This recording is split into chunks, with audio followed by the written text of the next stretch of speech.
Welcome to Al Halil Jabalpur YouTube channel. मैं हूं आपका होस्ट हलील अहमद। दोस्तों ये हमारा सेकंड पार्ट है हमारी जो न्यू सीरीज़ है PUBG tournament Android app with Kodular without coding. Okay, तो इसका ये सेकंड पार्ट है। इसका फर्स्ट पार्ट मैंने ऑलरेडी अपलोड कर दिया हुआ है। अगर आपने नहीं देखा तो आप डिस्क्रिप्शन में जाके इसको चेक कर सकते हैं और चैनल को ज़रूर विजिट करिएगा। चैनल के ऊपर आपको with coding and without coding application के ट्यूटोरियल्स मिल जाएंगे, तो आप इसको लाजमी से जो है वो टेस्ट करिएगा और प्लेलिस्ट के अंदर आके आप जो है वो प्लेलिस्ट को ज़रूर चेक करिएगा, क्योंकि यहाँ पर जो है with coding and without coding दोनों में आपको प्लेलिस्ट मिल जाएंगी और आप यहाँ पर आकर बहुत कुछ सीख सकते हैं। ठीक है, और कमेंट करके अपनी मर्ज़ी की जो अगर आप कोई वीडियो चाहते हैं तो वो भी आप बता सकते हैं। इसके अलावा चैनल को सब्सक्राइब वगैरह कर दीजिएगा। इसके अलावा अगर आप मेरी पेड सर्विसेज लेना चाहते हैं तो मैं फाइवर के ऊपर भी काम करता हूँ, तो आप मुझे वहाँ पर आके जो है वो पेड सर्विसेज मेरी जो है वो ले सकते हैं। अगर आपको कोई एंड्रॉयड डेवलपमेंट के रिगार्डिंग कोई इशू आ रहा है तो आप वहाँ पर आकर मुझे मैसेज कर सकते हैं और ऑर्डर प्लेस कर सकते हैं। ठीक है, और इसके बाद जी अब हम चलते हैं अपनी वीडियो की तरफ। तो हमने लास्ट टाइम जहाँ तक काम किया हुआ था इससे पहले वाले पार्ट के अंदर, तो वहीं से हम कंटिन्यू करने वाले हैं। तो मैं इसको ओपन कर लेता हूँ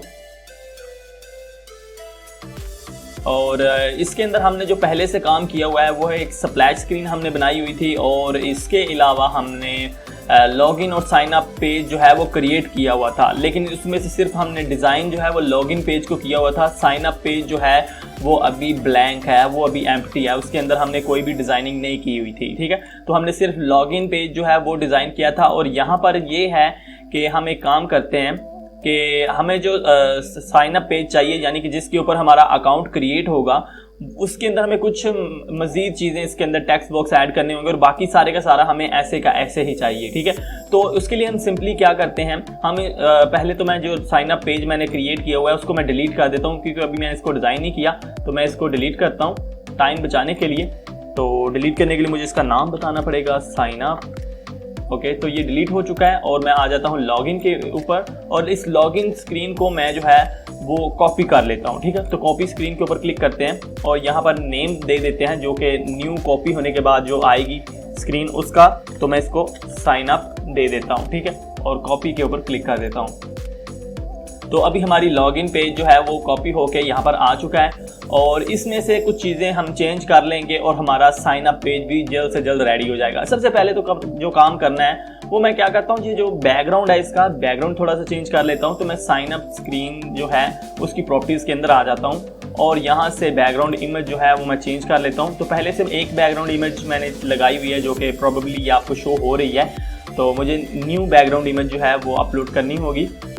तो मैंने पहले से ही बनाई हुई हैं जो इसके लिए बैकग्राउंड्स हैं, मैंने डाउनलोड किए हुए हैं गूगल से कहीं से भी और फिर उनको फ़ोटोशॉप में जाके उनको ब्लर किया हुआ है। ठीक है, तो आपने भी सेम ऐसे ही कर लेना है, ऐसे ही एज इट इज़ उसको उठा के यूज़ नहीं कर देना। ठीक है, तो वेट करें, अभी मुझे ढूंढनी होगी कि मैंने कहाँ पर रखी हुई हैं। तो वेट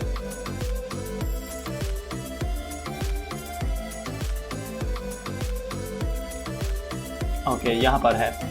तो मैंने पहले से ये वाली अपलोड की हुई है और अभी जो है वो मैं यहाँ से ये वाली अपलोड कर देता हूँ।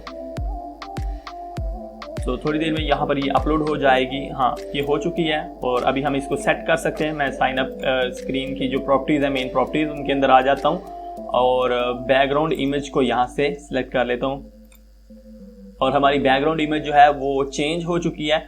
अब कुछ और चीज़ें हमें इसके अंदर चेंज करनी होंगी।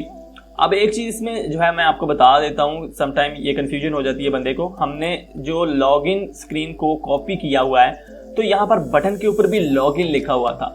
ठीक है, लॉगिन बटन के ऊपर लिखा हुआ था और उसके साथ ही इस बटन का जो कंपोनेंट है उसका नेम भी लॉगिन बटन हमने रखा हुआ था। तो जब हमने इसको कॉपी किया तो ये कुछ खुद से भी सोचता है। ठीक है, कुछ इसका एल्गोरिथम ऐसा है कि ये खुद से भी चीज़ों को चेंज करता है। अब ऐसे ही अगर इसका कोई एल्गोरिथम इतना ताकतवर ना हो, इतना पावरफुल ना हो, तो ये समझ ले कि हमने इसको कॉपी किया है, हर चीज़ को एज इट इज़ ये कॉपी करना चाहिए इसको। लेकिन इसने थोड़ा सोचा है, थोड़ा सी मेहनत की गई है इसके एल्गोरिथम के ऊपर। तो जब हमने इसको कॉपी किया है और ये हमने साइन अप स्क्रीन बनाई है तो इसने खुद ब खुद लॉगिन बटन को साइन अप बटन बना दिया है, ठीक है। और सिर्फ यहाँ पर नहीं किया, और साथ ही साथ यहाँ पर इसका जो कंपोनेंट नेम है ये खुद भी इसने चेंज कर दी। मुझे ये बहुत अच्छी बात लगी है इसकी, ये कि खुद इसने थोड़ा सा आर्टिफिशियली सोच कर उस चीज़ को चेंज कर दिया है। हालांकि हमें इसको चेंज करना पड़ना था अगर ये खुद ना करता तो, ठीक है। तो ये मैं सिर्फ बताने के लिए कह रहा हूँ कि ये थोड़ा बहुत जो है वो आपके कोड को देखकर उसको आर्टिफिशियली जो है वो मॉडिफाई करता है सम टाइम, ठीक है। तो इसने खुद ही उसका साइन अप बटन नेम रख दिया है और यहाँ पर उसका कंपोनेंट नेम जो है वो लॉगिन से साइन अप बटन बना दिया है, ठीक है। उसके बाद जी हम नीचे जो हमारा दूसरा बटन है इसको हम चेंज कर लेते हैं। उसने इसको नहीं चेंज किया, उसने साइन अप लॉगिन को समझा हुआ था और उसने उस हिसाब से उसको चेंज कर दिया। अब नीचे वाला जो बटन है इसका टेक्स्ट भी हम चेंज कर देते हैं। तो यहाँ पर ये होगा कि ये एक साइन अप पेज है ना, तो पहले ये वाला बटन जो होगा इसके ऊपर क्लिक करने से अकाउंट क्रिएट होगा और नीचे वाला जो बटन होगा ये अकाउंट जो बना हुआ है उसको ओपन करने के लिए होगा, ठीक है। तो मैं इस बटन का कंपोनेंट नेम पहले चेंज करके रख लेता हूँ। साइन अप से मैं इसको रख देता हूँ लॉगिन बटन, ओके। और इसका जो टेक्स्ट है टेक्स्ट मैं चेंज कर देता हूँ। यहाँ से इसकी प्रॉपर्टीज में आने के बाद, इस बटन की प्रॉपर्टीज में आने के बाद मैं इसका टेक्स्ट रख देता हूँ already have an account, okay, कि पहले से ही एक अकाउंट मौजूद है। तो सिंपली बंदा इसके ऊपर क्लिक करेगा और दोबारा से जो है वो लॉगिन स्क्रीन के ऊपर आ जाएगा और अपना अकाउंट ओपन कर लेगा, ठीक है। तो मैं साइन अप स्क्रीन के ऊपर आता हूँ और इसमें हमें मजीद चेंजिंग्स की ज़रूरत है। इसमें पहले तो हम यूज़र का फ़ोन नंबर लेंगे या व्हाट्सअप नंबर लेंगे, एक ही बात है, ठीक है। और उसके बाद उसका पासवर्ड लेंगे, ठीक है। ये था लॉगिन वाली डिटेल्स। अब क्योंकि ये साइन अप पेज है तो इसके हिसाब से हमें कुछ और डिटेल्स भी ऐड करनी होंगी।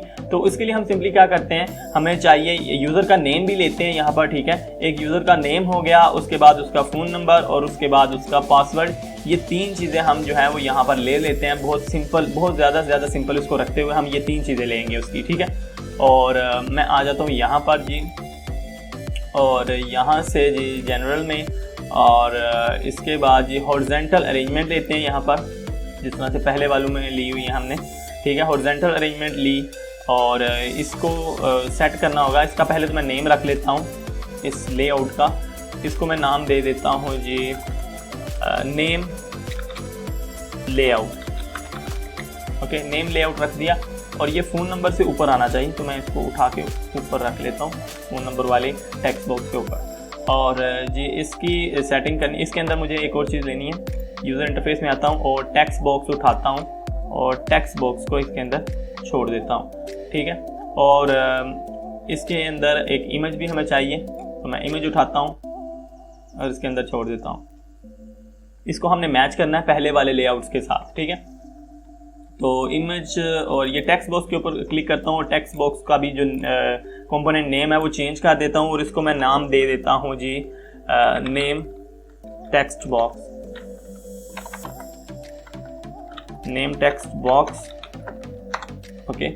और इसकी जो नेम लेआउट है इसकी हाइट भी सेट करते हैं। इसकी विड्थ जो है वो मैं रख देता हूँ 70 और हाइट ऑटोमेटिक रहे, और इसका डिस्को कर देता हूँ। और इसके बाद इसका बैकग्राउंड कलर जो है वो मैं कर देता हूँ वाइट। ये सारी चीज़ें आपने पिछले ट्यूटोरियल के अंदर देखी हुई हैं, ये सारी कैसे करते हैं। और इसके बाद जी इसकी हॉरिजॉन्टली इसको लेफ्ट में ही रहने देते हैं, वर्टिकली इसको हम सेंटर में कर देते हैं, ठीक है। और ये जो टेक्स्ट बॉक्स है इसके अंदर, जिसके अंदर हमारा नेम एंटर होगा, इसकी अब थोड़ी सी सेटिंग करते हैं। इसकी सेटिंग इतनी सी करनी है आपने, विड्थ को आपने फिल पेरेंट कर देना है, हाइट ऑटोमेटिक ही रहे इसकी।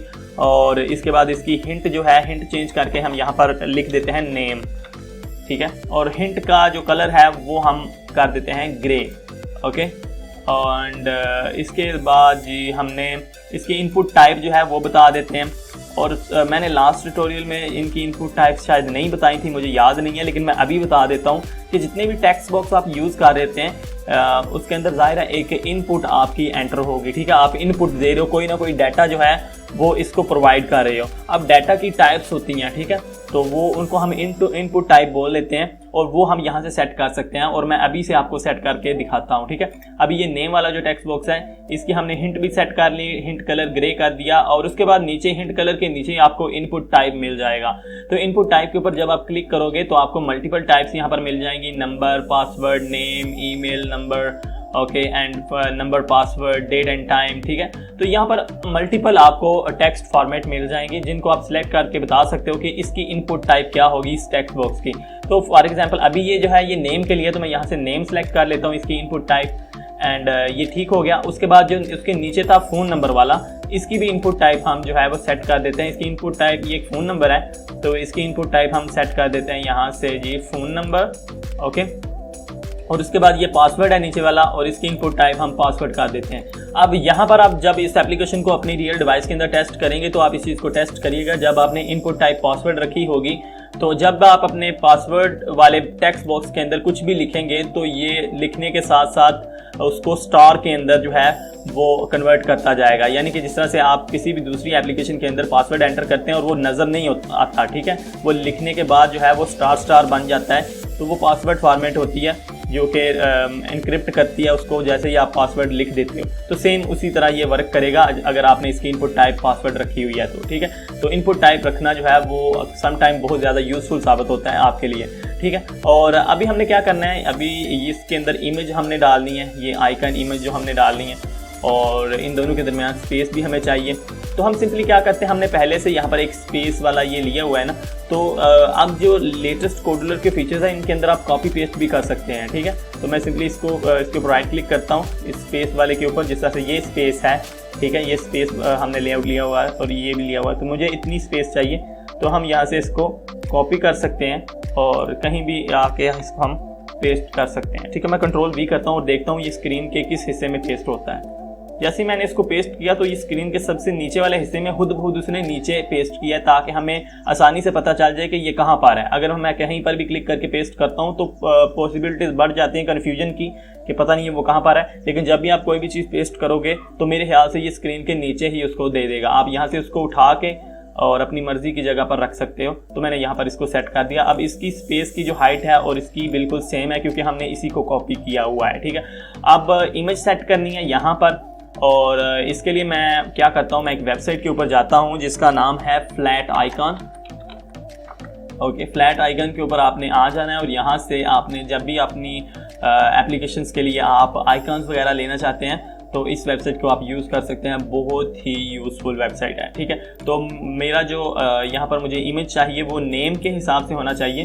तो मैं यहाँ पर आके नेम के हिसाब से सर्च करता हूँ और मुझे कोई अच्छा ब्लैक एंड वाइट में अगर मिल जाता है तो मैं उसको यूज़ कर सकता हूँ, डाउनलोड कर सकता हूँ यहाँ से। तो मैंने नेम लिख के सर्च किया और देखते हैं कि नेम के हिसाब से हमें कौन सा यहाँ से बेटर मिल जाएगा। तो अभी क्योंकि मैं एक टेस्टिंग कर रहा हूँ तो मैं यहाँ पर ज़्यादा टाइम वेस्ट नहीं करूँगा, तो मैं सिंपली यहाँ से ये वाला ब्लैक वाला ले लेता हूँ, ठीक है। और इसको मैं डाउनलोड करने लगा हूँ और यहाँ से हम इसकी रेजोल्यूशन सेलेक्ट कर सकते हैं कि किस साइज़ में हमें चाहिए, 512, 256, 128, 64, 32, और मैं यहाँ पर लूँगा 24 पिक्सल्स में, ठीक है, क्योंकि इसका साइज़ छोटा ही होगा तो ठीक है मेरे लिए। ये 24 पिक्सल्स में मैं इसको डाउनलोड करने लगा हूँ। ओके, तो अभी मुझे इसको सेव करवाना है तो मैं किसी खास जगह पर जाके इसको सेव करवाता हूँ। ओके, यहाँ पर मैं सेव करवा देता हूँ नेम के नाम से। तो अभी इसको हम अपलोड कर लेते हैं अपनी ऐप के अंदर। ओके, तो यहाँ पर मैं आ जाता हूँ। इसके अंदर मुझे अपलोड करना होगा इसको, तो मैं इस एसेट को पहले अपलोड कर लूँ। अपलोड एसेट एंड उस आइकॉन को जाकर सिलेक्ट कर लेता हूँ यहाँ पर। ओके, ये हो चुका है और अब इसको सेट कर लेते हैं इस इमेज के अंदर, ठीक है। इस इमेज के ऊपर क्लिक करेंगे, इसकी प्रॉपर्टीज़ के अंदर आएंगे, पिक्चर्स के अंदर आके आप उस इमेज को सिलेक्ट कर लें, name.png। तो हमारा ये सेट हो चुका है। और मैं एक और चीज़ आपको दोबारा से रिपीट कर दूं, यहाँ पर अभी ये कुछ डिफरेंटली नज़र आ रहा है, ये कुछ इतना अच्छा नहीं नज़र आ रहा होगा आपको शायद, लेकिन जब इसको आप अपनी रियल डिवाइस के ऊपर देखेंगे तो ये ज़्यादा बेहतर नज़र आएगा यहाँ से, ठीक है। तो ये हमने नेम रख लिया, उसके बाद हमने व्हाट्सएप नंबर रख लिया, उसके बाद हमने पासवर्ड रख लिया, ठीक है। साइन अप बटन हमारे पास है, इसके ऊपर बंदा क्लिक करेगा तो अकाउंट क्रिएट होना चाहिए, और इसके बाद ऑलरेडी हैव एन अकाउंट जो है ये यूज़ होगा, ठीक है, आपको लॉगिन स्क्रीन के ऊपर भेजने के लिए। तो एक तरह से हमारी स्क्रीन जो है सिंपल से सिंपल, ये बहुत ज़्यादा सिंपल मैंने रखा हुआ है, ठीक है, सिंपल से सिंपल हमने एक स्क्रीन बना ली लॉगिन के लिए। और एक साइन अप के लिए। अगर आप इसको मज़ीद कॉम्प्लिकेट करना चाहते हैं तो आप कर सकते हैं। मेरा ये आपको दिखाने का मकसद यही है, ये चीज़ें कि आप जब एक चीज़ छोटी चीज़ को सीख जाओगे प्रॉपरली तो आप उसको बढ़ा भी सकते हो। इसमें कोई रॉकेट साइंस नहीं है बिल्कुल भी, ये बहुत ज़्यादा ईजी है, ठीक है। तो आप इसको बढ़ा सकते हो, अपनी मर्ज़ी से और कंपोनेंट्स ऐड कर सकते हो। अगर आपको थोड़े कंपोनेंट्स यूज़ करने आ गए तो आप बाकी भी यूज़ कर लोगे, ठीक है। तो मैं सिंपल से सिंपल इसको रखते हुए ये फील्ड्स मैंने ली हुई हैं और इनको हम यूज़ करेंगे। और इसके अंदर हमने कुछ फीचर्स की बात करते हैं कि कौन कौन से इनिशियली कौन कौन से फीचर्स हम रखें। तो यहाँ पर जी मैं चाहता हूँ कि यूज़र को ब्लॉक करने का सिस्टम भी हो, जो कि हम लॉगिन स्क्रीन के ऊपर अप्लाई कर सकते हैं, ठीक है। ये जो हमारी लॉगिन स्क्रीन है इसके ऊपर हम अप्लाई कर सकते हैं। और जब अगर हमने अपने डाटाबेस से किसी यूज़र को ब्लॉक कर दिया हुआ है तो वो यहाँ पर जब अपना अकाउंट लगा के ओपन करने की कोशिश करेगा तो उसका अकाउंट नहीं ओपन होगा, उसको लिखा हुआ आएगा कि आपको एडमिन ने ब्लॉक कर दिया हुआ है, ठीक है। एक वो फीचर हम इसके अंदर यूज़ करेंगे। ये मैं पहले इसलिए कह रहा हूँ क्योंकि ये डाटाबेस के फीचर हैं और फायरबेस को हमने यूज़ करना है डाटाबेस के लिए। तो ये चीज़ें पहले डिस्कस कर लें ताकि बाद में हमें आसानी हो, एक तरतीब के साथ हम इसको हैंडल कर पाएँ, ठीक है। और साइन अप के अंदर सिंपली क्या फ्लो होगा हमारा, साइन अप के अंदर बंदा आएगा, अपना नाम लिखेगा, फ़ोन नंबर लिखेगा, ठीक है, और अपना जो पासवर्ड है वो लिखेगा। तो उसके बाद साइन अप बटन के ऊपर क्लिक करेगा और साइन अप बटन के ऊपर जब वो क्लिक करेगा तो एप्लीकेशन ये चेक करेगी, वो डाटाबेस के अंदर जाएगी और चेक करेगी कि क्या ये फ़ोन नंबर पहले से रजिस्टर है। अगर ये फ़ोन नंबर पहले से रजिस्टर है यानी कि इसके ऊपर अकाउंट पहले से बना हुआ है तो यूज़र को बता दे कि भाई आपका अकाउंट नहीं बन सकता इस नंबर के ऊपर और आप कोई दूसरा नंबर यूज़ करें, ठीक है। और उसके बाद अगर यूज़र अपना कोई अच्छा नंबर यूज़ करेगा जो पहले से उसने यूज़ नहीं, अच्छे वाली इसके अंदर कोई बात नहीं है, तो कोई दूसरा नंबर यूज़ करेगा, ठीक है, डिफरेंट नंबर यूज़ करेगा जिसके ऊपर अकाउंट नहीं बना हुआ, वो लगाया। उसके बाद उसने एंटर किया, एप्लीकेशन चेक करेगी, उसने देखा कि हाँ इस नंबर के ऊपर पहले कोई अकाउंट नहीं बना हुआ, तो वो एप्लीकेशन अकाउंट बनाने के बाद यूज़र को ट्रांसफ़र कर देगी लॉगिन स्क्रीन के ऊपर और यूज़र वहाँ पर जाके अपना अकाउंट ओपन कर लेगा। अब इसमें कुछ जो कॉम्प्लिकेटेड फीचर्स हैं या फिर आप उसको एडिशनल फीचर्स बोल लें, वो ये आ सकते हैं कि आप चाह रहे होंगे कि इसके अंदर जो है वो रेफर एंड अर्न का सिस्टम भी डालें ताकि एप्लीकेशन की जो रीच है वो बढ़ जाए, एप्लीकेशन लोग ज़्यादा से ज़्यादा शेयर करें। तो ये बहुत ज़्यादा इंपॉर्टेंट फीचर होता है और अगर हम इसको चाहें तो लगा भी सकते हैं, ना चाहें तो नहीं भी लगा सकते, ठीक है। तो आपने ये जो है डिसाइड अब कर लेना है कि आप लगाना चाहते हैं या नहीं लगाना चाहते, लेकिन मैं आपको बता दूंगा कि वो कैसे लगाते हैं, ठीक है, क्योंकि बाद में आपकी यही रिक्वेस्ट आने वाली हैं कि रेफर एंड अर्न का सिस्टम भी हमें लगाना है, ठीक है। तो वो भी अभी लगाते हैं। तो अभी हम यहाँ पर क्या करते हैं, हमें एक और टेक्स्ट बॉक्स चाहिए होगा जिसके अंदर रेफ़र करने वाले का फ़ोन नंबर होगा, ठीक है। अगर मैं यहाँ पर एक और टेक्स्ट बॉक्स ले लेता हूँ और इसके अंदर लिख देता हूँ कि रेफ़र करने वाले का नंबर लिखो, तो जब बंदा अकाउंट क्रिएट करेगा और उसने किसी ऐसे बंदे का नंबर लिखा हुआ है जिसका अकाउंट पहले से बना हुआ है रेफ़र के तौर पर, रेफ़र वाले बॉक्स के अंदर, यानी कि वो रेफ़र कर रहा है कि मुझे फ़लाँ बंदे ने, उस बंदे ने मुझे बताया है और मैं उसके कहने पर अकाउंट क्रिएट कर रहा हूँ, ठीक है। तो रेफ़र की जो अमाउंट आपने अपने डाटाबेस के अंदर रखी होगी उतनी अमाउंट जो है उसको मिल जाएगी। और अगर आपने साइन अप बोनस भी रखा हुआ है तो साइन अप बोनस भी यहाँ पर मिल जाएगा न्यू यूज़र को जब वो अकाउंट क्रिएट करेगा किसी के दिए गए रेफर से, ठीक है। तो अभी यहाँ पर ये है कि एक और टेक्स्ट बॉक्स हमें चाहिए, तो मैं सिंपली क्या करता हूँ, कॉपी पेस्ट ही करता हूँ, ठीक है। हमारे पास यहाँ पर जो पहले से ये पासवर्ड वाला है या इन तीनों में से कोई भी एक ले लें, ठीक है। मैंने इसके ऊपर क्लिक किया और अभी ये जो फ़िलहाल सिलेक्टेड है ये एक लेआउट सिलेक्टेड है, ठीक है। ये पासवर्ड लेआउट पूरा सिलेक्टेड है, लेआउट के अंदर एक इमेज है और टेक्स्ट बॉक्स है। तो मैं इसी को कॉपी कर लेता हूँ, Ctrl+C प्रेस करता हूँ और कहीं पर भी क्लिक करने के बाद Ctrl+V प्रेस कर देता हूँ और यहाँ पर ये टेक्स्ट बॉक्स जो है पूरे का पूरा लेआउट कॉपी होने के बाद नीचे आ चुका है। तो ये नीचे ही भेजता है, ये कंफर्म हो चुका है कि ये जो भी चीज़ कॉपी पेस्ट करते हैं ये स्क्रीन के नीचे भेज देता है, ठीक है।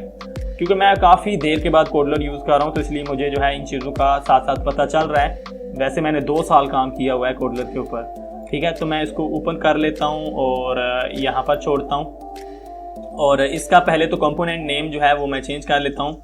पासवर्ड जो लेआउट कॉपी लिखा हुआ होगा क्योंकि हमने कॉपी किया तो इसका लेआउट नेम हम चेंज करते हैं और इसको हम नाम देते हैं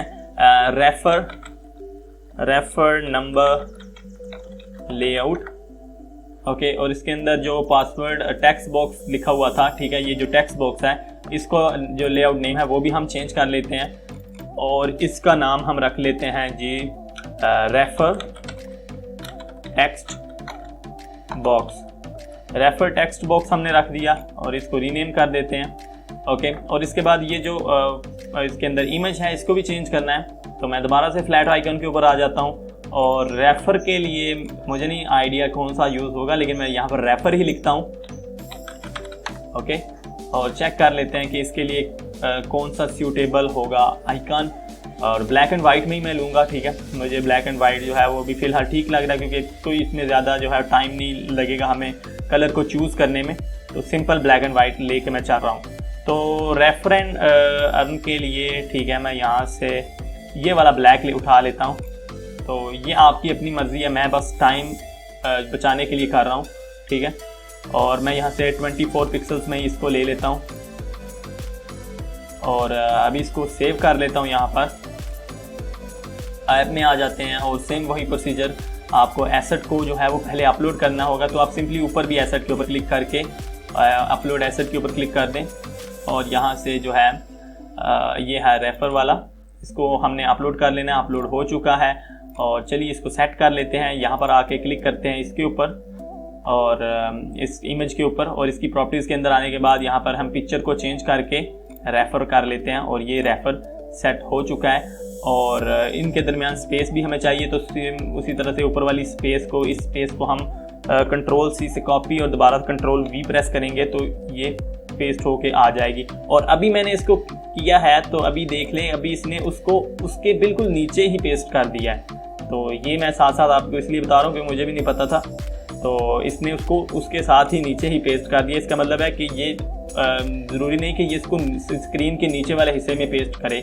ये उसको कहीं और भी जहाँ से चीज़ आपने कॉपी की है उसके साथ भी पेस्ट कर सकता है। ठीक है, तो ये कोई इतना बड़ा इशू नहीं है। मैंने इसको वहाँ से उठाया और नीचे ले आया। ओके, यहाँ पर ले आया हूँ और इनके दरमियान अभी स्पेस जो है वो आ चुकी है। ठीक है, और अभी हमने क्या करना है, तकरीबन हमारा काम इस स्क्रीन का जो है वो कंप्लीट हो चुका है, साइन अप स्क्रीन का। इसमें हमारा रेफर एंड अर्न सिस्टम भी चलेगा। मुझे पता है बाद में आपकी रिक्वेस्टेज आएंगी, तो रेफर एंड अर्न सिस्टम भी मैं आपको बना के दिखा दूंगा। और बाकी हमारा नेम, फ़ोन नंबर और पासवर्ड वगैरह तो ऑलरेडी यहाँ पर अवेलेबल हैं। अब इसके अंदर हमने यूज़ करना है फायरबेस डेटाबेस। फायरबेस डेटाबेस जो है वो आपके क्वेश्चन इसके बारे में ये आ सकते हैं, अगर आपको नहीं पता तो ये शुरू में आपको फ्री में मिलेगा। फ्री में भी नहीं, आप इसको बोल सकते हैं ये एक तरह से टेस्टिंग के लिए मिलेगा। ठीक है, जब आप अपनी एप्लीकेशन को मार्केट के अंदर लॉन्च करते हैं तो जाहिर है उसके ऊपर यूज़र जो हैं वो आ सकते हैं, बहुत ज़्यादा यूज़र्स भी आ सकते हैं। तो फ्री वाला जो है जिसको आप फ्री में बोलते हैं वो सिर्फ टेस्टिंग के लिए ज़रूरी है कि जब आप एप्लीकेशन बना रहे हैं तो ज़ाहिर है अगर ये शुरू में ही आपसे पैसे लेना शुरू कर दें तो फिर तो बहुत से लोग जो हैं इसको टेस्ट भी नहीं करेंगे। ठीक है, तो ये शुरू में टेस्टिंग के लिए फ्री वाला रखा हुआ है, उसके बाद आप इनको पैसे दे के इनका पैकेज वगैरह खरीद सकते हैं, जिसके बाद जो है वो अगर आपके बहुत ज़्यादा यूज़र्स आ जाते हैं एप्लीकेशन के ऊपर तो आपका डाटाबेस जो है वो लूज़ नहीं होगा, लॉस्ट नहीं होगा, उसको कोई इशू नहीं आएगा। ठीक है, तो अभी हम फिलहाल यहाँ पर एक प्रोजेक्ट क्रिएट कर लेते हैं और मैं यहाँ पर जो है नाम दे लेता हूँ PUBG टूर्नामेंट। तो सिंपली आप कोई भी नाम दे सकते हो, यहाँ पर कोई ज़्यादा फ़र्क नहीं पड़ने वाला इसको।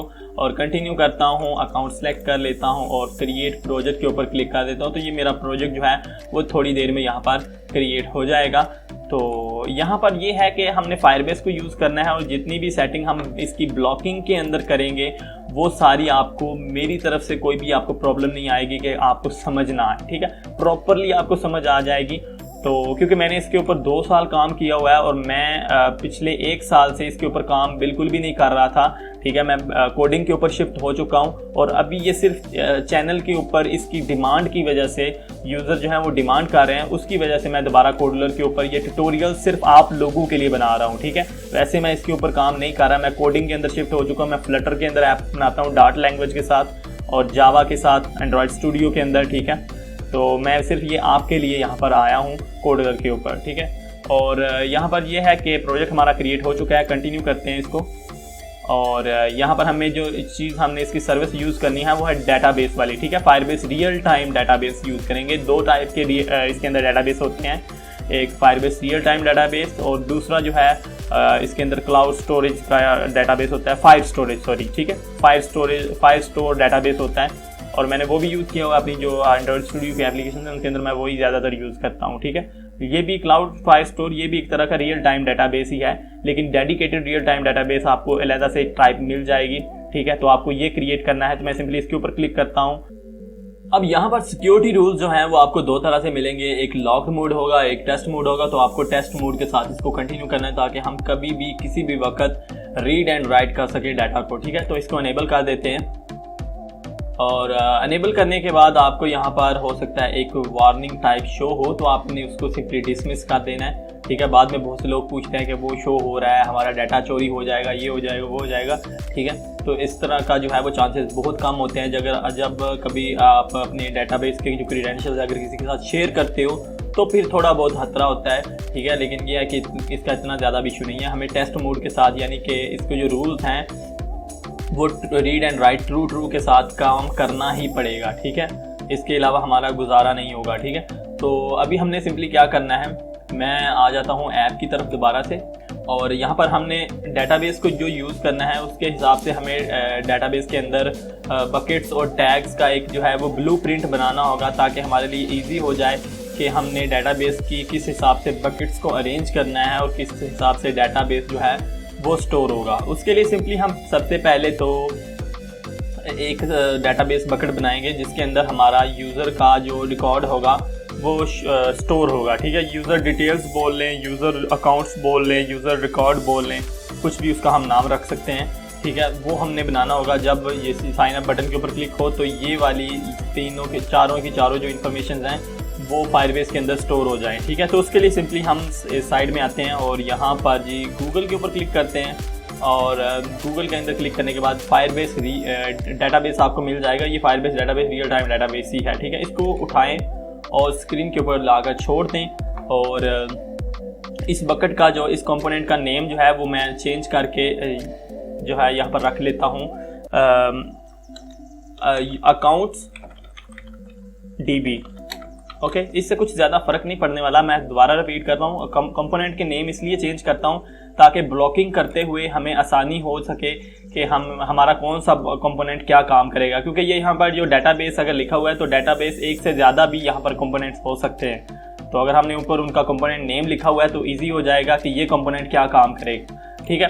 अब इसके अंदर जो डिटेल्स हमने डालनी है वो क्या है, इस कंपोनेंट की जो डिटेल्स हैं प्रॉपर्टीज, फर्स्ट तो फायरबेस टोकन है और दूसरा फायरबेस URL है। ये दो क्रीडेंशियल्स जो हैं ये बहुत ज़्यादा इंपॉर्टेंट हैं आपके डाटाबेस के साथ कनेक्ट करने के लिए, ठीक है।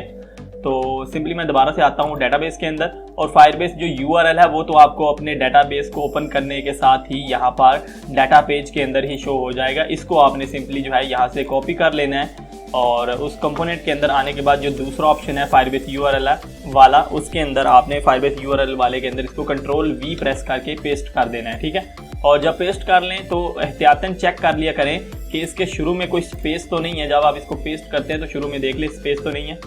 यहाँ पर फिलहाल तो कोई भी स्पेस जो है वो नहीं है। समटाइम ये होता है कि कॉपी करने में कुछ इशू आ जाता है और यहाँ पर शुरू में स्पेस रह जाती है, जिसकी वजह से आपका डाटाबेस कनेक्ट नहीं हो पाता और आप परेशान हो जाते हो कि पता नहीं क्या मसला है, हमने तो सारा कुछ ठीक किया हुआ है, ठीक है। तो यहाँ पर ये छोटी छोटी इश्यूज जो हैं वो समटाइम आ जाते हैं। उसके बाद फायरबेस टोकन जो है वो हमें चाहिए, वो हमें कहाँ से मिलेगा, दोबारा से फायरबेस में आता हूँ और यहाँ पर सेटिंग वाला ऑप्शन आपको मिल रहा होगा प्रोजेक्ट ओवरव्यू के सामने, इसके ऊपर क्लिक करें और प्रोजेक्ट सेटिंग के ऊपर क्लिक कर दें। और जब आप प्रोजेक्ट सेटिंग के ऊपर क्लिक करेंगे यहाँ पर आपको जनरल के अंदर योर प्रोजेक्ट की जो डिटेल्स हैं उसके अंदर यहाँ पर चौथे नंबर वाला ऑप्शन, जो 4th नंबर ऑप्शन होगा वेब API की, ये मिलेगा। तो वेब API की को दूसरे लफ्ज़ों में आप जो है फायरबेस टोकन भी बोल सकते हैं। तो आपको सिंपली इसके सामने जो ये कोड लिखा होगा, ठीक है, ये कोड बोल लें या फिर कुछ भी रैंडम जो करैक्टर्स हैं लिखे हुए हैं, इसको आपने कॉपी कर लेना है सिंपली, ठीक है। तो ये आपका फायरबेस टोकन होगा। वेब API की को फायरबेस टोकन भी बोलते हैं। तो आपने सिंपली इसको कॉपी कर लेना है और आके यहाँ पर पेस्ट कर देना है। जो पहले से पेस्टेड है ये ऐसे ही रैंडम लिखा हुआ है, ठीक है। तो आपने इसको रिमूव कर देना पहले वाले को और अपना जो अभी आपने कॉपी किया उसको Ctrl+V प्रेस करके यहाँ पर पेस्ट कर देना और इसके भी शुरू में आपने चेक कर लेना है कि कोई स्पेस तो नहीं है, ठीक है। तो ये हो गया। उसके बाद जो प्रोजेक्ट बकेट होती हैं, ये एक तरह से आपका मेन टैग यूज़ होगी फायरबेस के डाटाबेस के अंदर। मैं डाटाबेस के अंदर आता हूँ और यहाँ पर जो है आपका डाटाबेस जो शो होगा तो अभी ये दोबारा से मुझे इसको अनेबल करना होगा, क्योंकि अभी हमने कोई भी डेटाबेस क्रिएट नहीं किया, तो हमने सिर्फ इस टेस्ट मोड को ऑन करके डेटाबेस व्यू किया था, तो इसलिए ये बैक आ गया था। ठीक है, तो हमने यहाँ पर जो हमारा डेटाबेस शो होगा उसके जो टैग्स होगा, मेन टैग जो है वो यही शो होता है। ठीक है, तो वो भी शायद आपको नहीं समझ आएगी, जब हम करेंगे तो आपको समझ आ जाएगी। मैं यहाँ पर इसका जो टैग नेम है, ठीक है, वो इसका यहाँ पर रख देता हूँ एग्जाम्पल के लिए यूज़र अकाउंट्स, या फिर सिंपली अकाउंट्स भी आप रख सकते हो। तो मैं यहाँ पर अकाउंट्स ही रख लेता हूँ। ठीक है, अकाउंट्स, और ये बकेट नेम जो है ये आपने याद रखना है। अगर आप कल को इस बकेट के अंदर से डाटा लेना चाहते हैं तो आपको ये चीज़ याद होनी चाहिए। ठीक है, और इसके बाद मैं आ जाता हूँ ब्लॉक्स के अंदर, और ब्लॉक्स के अंदर आने के बाद हमने जो है सिस्टम इस तरह से बनाना है कि जब आप क्लिक करें इस बटन के ऊपर तो ये पहले चेक करे कि इनमें से कोई भी बॉक्स खाली तो नहीं है। ठीक है, अगर कोई बॉक्स एम्प्टी है, ठीक है, तो एम्प्टी होने की वजह से आपने सिंपली उसको जो है बताना है यूज़र को कि उस बॉक्स को फिल करें। और एक वो चीज़ मैं नोटिस कर रहा हूँ, यहाँ पर जो हमने लास्ट में एक टेक्स्ट बॉक्स जो है वो कॉपी किया था ऊपर वाले को रेफ़र के लिए, उसकी हमने शायद इनपुट टाइप चेंज नहीं की, तो भी मैंने यहाँ पर क्लिक किया तो मुझे पता चला है। तो मैं इसकी प्रॉपर्टीज़ में आता हूँ और यहाँ पर इसकी इनपुट टाइप जो है वो मैं फ़ोन नंबर कर देता हूँ। ठीक है, तो ये छोटी छोटी चीज़ें ये आप खुद भी देख सकते हो। अगर आपको कभी प्रॉब्लम फेस करती है तो आप प्रॉपर्टीज़ ज़रूर चेक किया करें उस चीज़ की। ठीक है, तो अब जो है मुझे एक चीज़ चाहिए कि जब मैं यहाँ पर क्लिक करूँ तो यहाँ पर वो शो करे कि ये बॉक्स जो है ये अभी खाली है, आपने इसके अंदर कुछ ना कुछ डालना है, और नोटिफिकेशन भी शो होना चाहिए। अगर ये सारा कुछ ठीक होता है, अकाउंट क्रिएट हो जाता है, तो एक नोटिफिकेशन शो हो जाए कि आपका अकाउंट बन चुका है। ठीक है, तो अगर नहीं बना तो उसमें क्या एरर आया वो भी नोटिफिकेशन, पॉपअप नोटिफिकेशन शो होना चाहिए। तो उसके लिए आपको सिंपली आ जाना है यहाँ पर यूज़र इंटरफेस के अंदर। ओके, यूज़र इंटरफेस के अंदर आने के बाद आपको स्क्रॉल डाउन करना होगा और यहाँ पर नोटिफायर के नाम से एक कंपोनेंट होगा, इसको सिंपली उठा के स्क्रीन के ऊपर छोड़ दें। ठीक है, ये कर दिया। अब इसकी प्रॉपर्टीज़ को आपको नहीं छेड़ना। ठीक है, इसको ऐसे ही रहने दें जिस तरह से है। इसके ब्लॉक्स के अंदर आ जाएं और जो हमारा साइन अप बटन है उसके ऊपर आते हैं।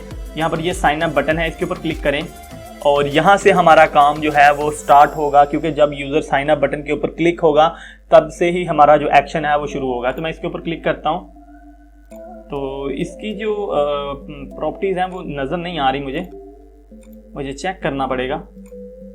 दोनों बटन्स की नहीं आ रही, हाँ ऊपर वाले की अभी देखता हूँ आई है कि नहीं आई। तो ये साइन अप बटन की मुझे प्रॉपर्टीज़ नहीं दिखा रहा, पता नहीं क्या मसला है इसके अंदर। लॉगिन बटन के ऊपर क्लिक कर रहा हूँ तो उसकी प्रॉपर्टीज़ शो कर रहा है, लेकिन साइन अप बटन की प्रॉपर्टीज़ अभी नहीं मुझे शो कर रहा। तो मैं एक काम करता हूँ, मैं इस पेज को रीलोड करता हूँ। तो ये ऑनलाइन बिल्डर है, कुछ भी हो सकता है, कभी भी हो सकता है। ठीक है, तो इस चीज़ में इतनी परेशानी वाली कोई बात नहीं है, जो कुछ है वो आपके सामने ही है। ठीक है, तो मैं इसके ऊपर क्लिक करता हूँ, दोबारा से ओपन कर लेता हूँ प्रोजेक्ट को।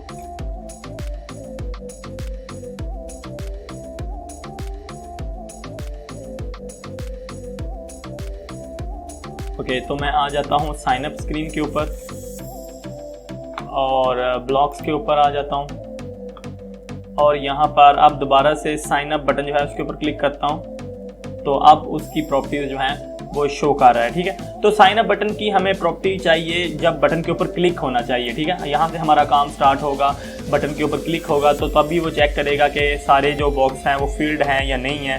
ठीक है, ये सारी चीज़ें चेक करेगा। एक ये हो गया, और दूसरा ये है कि अगर हमने कोई ऐसा काम करवाना है जो कि शुरू होगा जब ये स्क्रीन स्टार्ट होगी। ठीक है, ये स्क्रीन स्टार्ट होगी तो उसके लिए हमें इस स्क्रीन के ऊपर क्लिक करते हैं।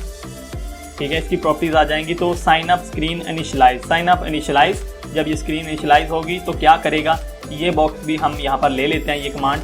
तो जब हमें कोई ऐसी चीज़ की ज़रूरत पड़ेगी जो कि स्क्रीन की इनिशियलाइज होने के साथ एग्जीक्यूट होनी चाहिए, तो वो हम इसके अंदर यूज़ करेंगे, और बाकी हम साइन अप बटन के अंदर यूज़ करेंगे। और जो एक और चीज़ है इसके नीचे, ये वाला जो ऑलरेडी हैव एन अकाउंट, जब इसके ऊपर क्लिक हो तो ये यूज़र को जो है वो लॉगिन स्क्रीन के ऊपर भेज दे। ठीक है, इसकी क्लिक भी हमें चाहिए। तो मैं सिंपली इसके ब्लॉक्स के अंदर आता हूँ और यहाँ पर जी बटन होगा हमारा लॉगिन बटन। ठीक है, इसको मैंने लॉगिन बटन का नाम दिया हुआ है। तो मैं इसको ड्रैग करके यहाँ पर छोड़ देता हूँ। ठीक है, लॉगिन बटन का इसलिए नाम दिया हुआ है क्योंकि यहाँ पर जब ऑलरेडी हैव एन अकाउंट के ऊपर क्लिक होगा तो ये लॉगिन पेज के ऊपर भेजेगा, तो उस वजह से मैंने दिया हुआ है। ठीक है, तो अब इन चीज़ों को हम यूज़ करेंगे और इनके अंदर से हमारा सारा जो वर्क फ्लो होगा वो हल होगा। तो सबसे पहले तो लॉगिन बटन जो है इसका काम थोड़ा सा ही है, जब इसके ऊपर क्लिक हो तो ये लॉगिन स्क्रीन के ऊपर ले जाए, ठीक है, यूज़र को, ताकि यूज़र लॉगिन कर ले। तो इसके ऊपर भेजने के लिए हमें कंट्रोल के अंदर आना होगा और यहाँ पर होगा जी ओपन एन अदर स्क्रीन।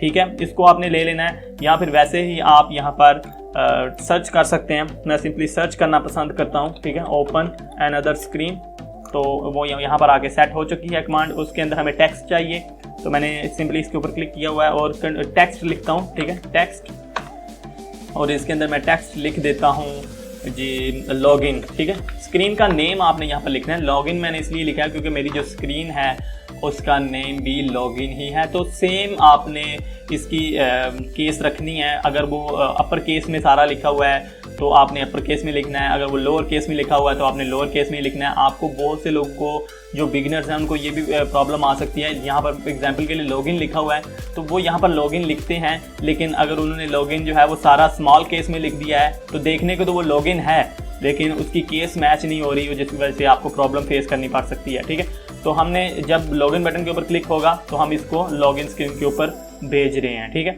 और इसके बाद जी इसके अंदर एक और चीज़ करनी है कि जब बैक बटन प्रेस हो तो क्या करना चाहिए इसको। ठीक है, तो दोबारा से साइन अप स्क्रीन के ऊपर क्लिक करते हैं और इसका जो बैक प्रेस है उसकी कमांड ढूंढते हैं। ठीक है, तो उसकी कमांड हमें यहाँ पर मिल जाएगी, साइन अप बैक प्रेस्ड। इसको उठा लें और यहाँ पर छोड़ दें। अभी मैं इसके अंदर कुछ भी नहीं लिखने वाला, ठीक है, क्योंकि बैक प्रेस के ऊपर हमें कुछ भी नहीं चाहिए। हमने इसके अंदर बटन दिया हुआ है, अगर यूज़र को दूसरी स्क्रीन के ऊपर जाना है तो वो इस चीज़ के ऊपर क्लिक करे, साइन अप के ऊपर जाना है तो इस चीज़ के ऊपर क्लिक करे। ठीक है, वैसे बैक बुक के ऊपर हमने कुछ भी नहीं दिया हुआ, ठीक है, और ना ही मैं दूंगा। ठीक है, कुछ भी यहाँ पर कमांड वगैरह नहीं दूंगा, लेकिन इसको ड्रैग करके यहाँ पर छोड़ने का क्या मकसद है आपके माइंड में ये भी आ सकता है कि फिर इसको यहाँ पर क्यों लाए।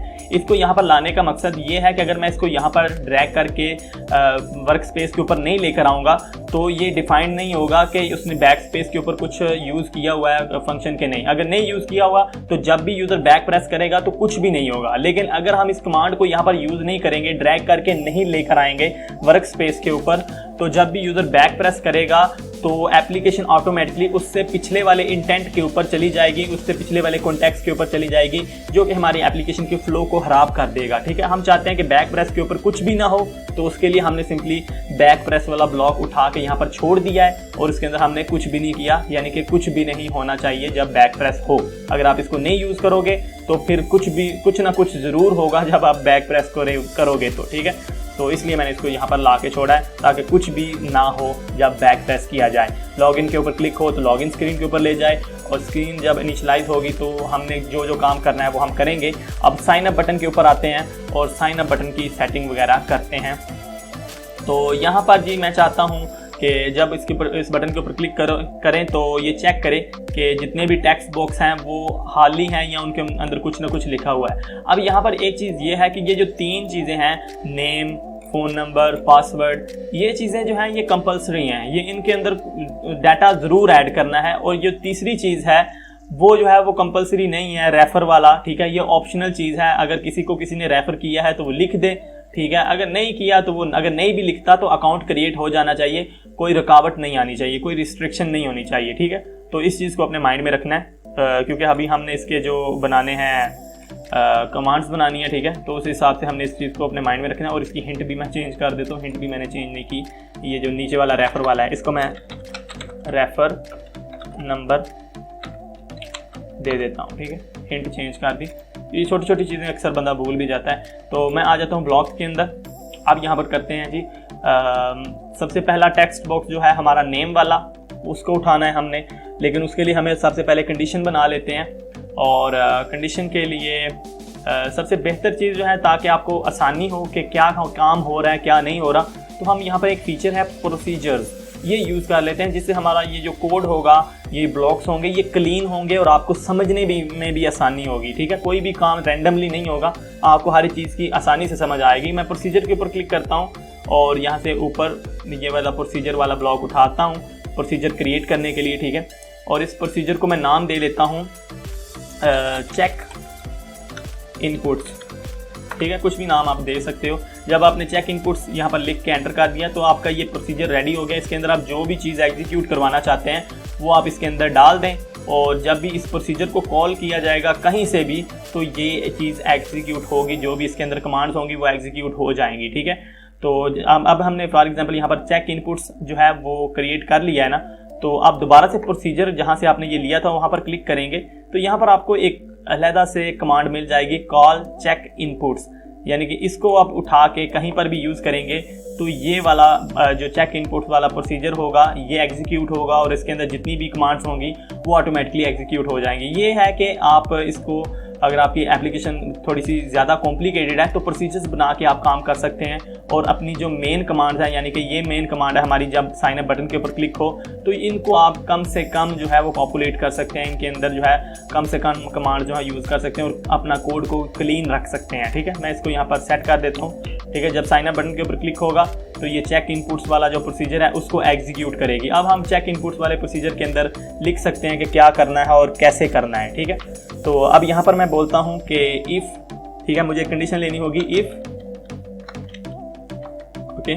और ये इफ़ कंडीशन जो है वो आप लॉजिकल ऑपरेटर्स के अंदर से नहीं, सॉरी, आपको मिल जाएगी ये, एक सेकेंड मुझे चेक करना होगा, हाँ, कंट्रोल के अंदर से, ठीक है। कंट्रोल के अंदर से आपको इफ़ कंडीशन मिल जाएगी। लॉजिक जो है उसके अंदर से आपको ये वाले जो इज़ इक्वल टू, एंड और वाले जो ऑपरेटर्स हैं ये मिल जाएंगे, ठीक है। तो मैं यहाँ पर ये वाला इक्वल वाला लेता हूँ लॉजिक से, ठीक है। अब मैं यहाँ पर बोलता हूँ इफ़, और यहाँ पर आ जाता हूँ साइड में, मुझे टेक्स्ट बॉक्स चाहिए, ठीक है।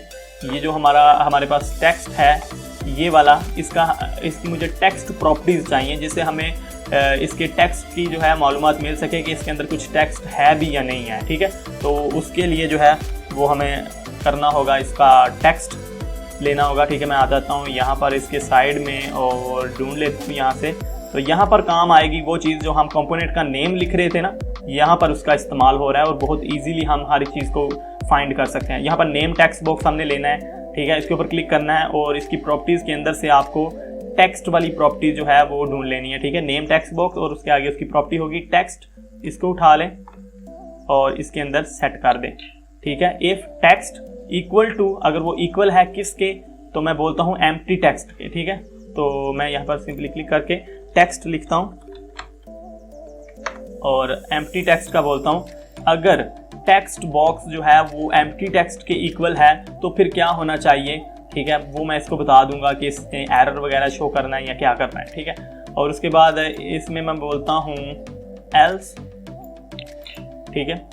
तो एल्स, तो यहाँ पर मैं एल्स के अंदर जो है वो इसकी कमांड एग्जीक्यूट करूँगा कि इसके अंदर ये है, ये काम होना चाहिए, ये नहीं होना चाहिए।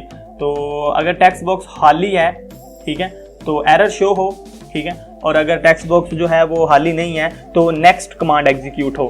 तो इसको हम एक और काम कर लेते हैं। अगर टेक्स्ट बॉक्स जो है वो एम्प्टी नहीं है, ठीक है, एम्प्टी नहीं है, तो इसके अंदर हमारा नेक्स्ट कमांड एग्जीक्यूट हो। अगर वो एम्प्टी है, ठीक है, अगर वो एम्प्टी है तो फिर एल्स के अंदर कमांड एग्जीक्यूट होगी और एल्स के अंदर हम एक नोटिफिकेशन शो करते हैं। तो मैं साइड में आता हूँ और यहाँ पर नोटिफायर करके जो हमने कंपोनेंट लिया था उसके ऊपर आपने क्लिक करना है और शो अलर्ट वाला जो ब्लॉक है वो उठा लेना है। ये वैसे भी आप सर्च कर सकते हैं, लेकिन मैं आपको ड्रैग करके दिखा रहा हूँ। और टेक्स्ट बॉक्स हमें चाहिए, तो मैं इसको कॉपी करके यहाँ पर टेक्स्ट बॉक्स को लगा देता हूँ, ठीक है।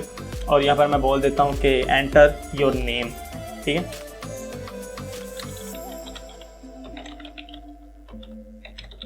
और एक और चीज़ है मेरे माइंड में आ रही है कि हम चाहें तो इसको एक अलर्ट की तरह शो कर सकते हैं। ये पुश नोटिफिकेशन नहीं होगा, ये पॉपअप नोटिफिकेशन होता है, ठीक है, एंटर योर नेम। लेकिन मेरे माइंड में एक और चीज़ आ रही है, जिस तरह से आप कोई भी टेक्स्ट बॉक्स के अंदर कुछ चीज़ लिखते हैं तो एरर जो है वो उसके अंदर ही शो होना चाहिए। तो मैं शो अलर्ट की बजाय जो है, ये पुराना तरीका है, मैं इसको रिमूव करता हूँ। मैं एक और काम करता हूँ, आप इस चीज़ को मेरे ख्याल से पसंद भी करोगे, ठीक है, ये ज़्यादा अच्छा लगेगा। तो मैं क्या करता हूँ, मैं टेक्स्ट बॉक्स के अंदर ही जाता हूँ, जो नेम टेक्स्ट बॉक्स है उसकी प्रॉपर्टीज़ लेता हूँ यहाँ से, ये है नेम टेक्स्ट बॉक्स, इसके ऊपर क्लिक करें और यहाँ से आपने एक इसकी ढूंढनी है कमांड सेट एरर वाली, ठीक है, एरर मैसेज वाली। तो वेट मुझे ढूंढ लेने दें, यहाँ से होनी तो चाहिए यहाँ पर ही। Wait, background colour, cursor colour, error text, okay हाँ ये वाली है। यहाँ पर ये है जी एरर, सेट एरर टेक्स्ट, इसको उठा लें, ठीक है, और यहाँ पर छोड़ दें, ओके। और इसके अंदर टेक्स्ट हमने ऐड करना है, तो एक टेक्स्ट बॉक्स इसके अंदर है, ये लेता हूँ एम्प्टी टेक्स्ट, और इसके अंदर जो भी लिखेंगे वो एरर टेक्स्ट के तौर पर यूज़ होगा। तो मैं सिंपली यहाँ पर क्लिक करता हूँ और इसको बोलता हूँ एंटर नेम, ओके, कुछ भी आप लिख सकते हो।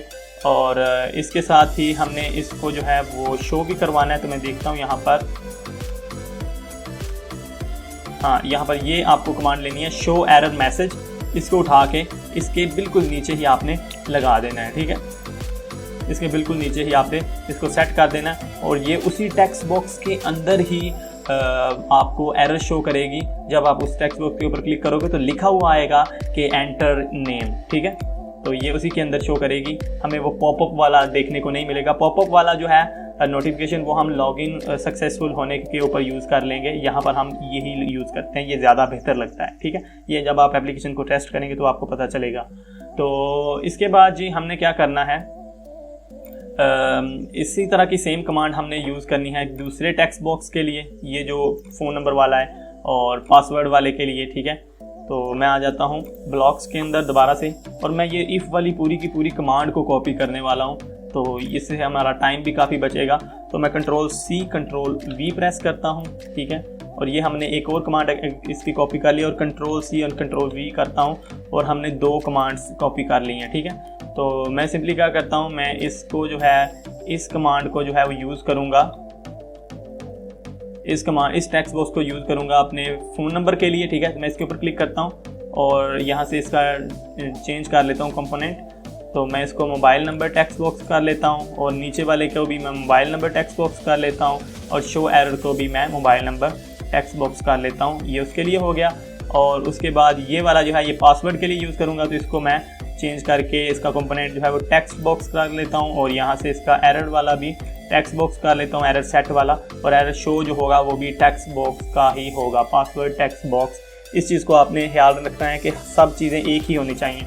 अब इसको मैं सेट करता हूँ इसके अंदर, इसके देन वाले ब्लॉक के अंदर, कि नेम जो है, अगर नेम जो है वो एम्प्टी नहीं है तो फिर चेक करो कि मोबाइल नंबर तो एम्प्टी नहीं है। अगर मोबाइल नंबर एम्प्टी है तो शो कर दो एरर, अगर नहीं है तो फिर चेक करो कि पासवर्ड तो नहीं एम्प्टी, ठीक है। अगर पासवर्ड जो है वो भी एम्प्टी नहीं है, देन जो है उसके बाद अगला काम जो हमने करना है वो अभी हम देखते हैं। उसके बाद हमारे पास रह जाता है रेफर वाला। तो रेफर वाला जो है वो हम ऑप्शनल रखना चाहते हैं, ठीक है, रेफर वाला ऑप्शनल रखना चाहते हैं। एक और काम करता हूँ, मैं इसकी हिंट में जाके ना, हिंट के अंदर लिखा हुआ है रेफर नंबर, मैंने लिखा हुआ है, और ब्रैकेट डाल के इसके अंदर मैं लिख देता हूँ ऑप्शनल, ओके, ऑप्शनल लिख दिया। इससे ये होगा कि यूज़र को भी पता चल जाएगा कि मैं अगर इसको नहीं भी लिखूंगा मेरा अकाउंट तब भी बन जाएगा, ठीक है।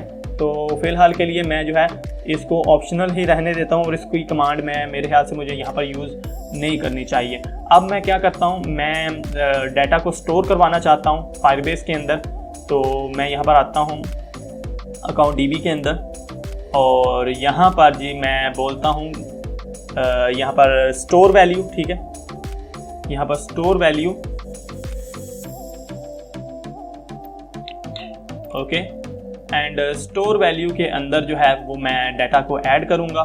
और यहाँ पर एक और चीज़ है कि डाटा किस सूरत में हमने ऐड करना है वो भी मैं आपके साथ थोड़ा शेयर करना चाहूँगा, इस चीज़ को डिस्कस करना चाहूँगा कि यहाँ पर जो हमारे पास नाम, फ़ोन नंबर और ये चीज़ें स्टोर हो रही हैं, ये मैं चाहता हूँ कि एक लिस्ट टाइप शो हो, ठीक है। मैं डाटाबेस के अंदर जाके अगर आपको समझाता हूँ तो आपको ज़्यादा अच्छी तरह समझ आ जाएगी कि हमारा ये बकेट किस तरह से क्रिएट होगा, क्या होगा इसका हिसाब किताब, और इसमें क्या एरर्स आ सकते हैं। मैं सिंपली इसके ऊपर ऐड के ऊपर क्लिक करता हूँ, और ये हमारा, मैं इसको अकाउंट नाम दे देता हूँ। ये मैं पहले से एडवांस में लिख रहा हूँ कि हमारा डेटाबेस बनने के बाद किस तरह से नज़र आना चाहिए और किस तरह से नज़र आएगा, ठीक है। तो अकाउंट्स, और इसको ऐड करता हूँ नीचे, और ये हमारा मेन टैग बन गया। उसके बाद यहाँ पर हमारा फ़ोन नंबर शो होना चाहिए, ठीक है। एग्जांपल के लिए मैं अपना फ़ोन नंबर यहाँ पर लिखता हूँ जी 1 2 3 4 5 6 7 8 9 और इसके अंदर जी मेरा शो होना चाहिए नेम।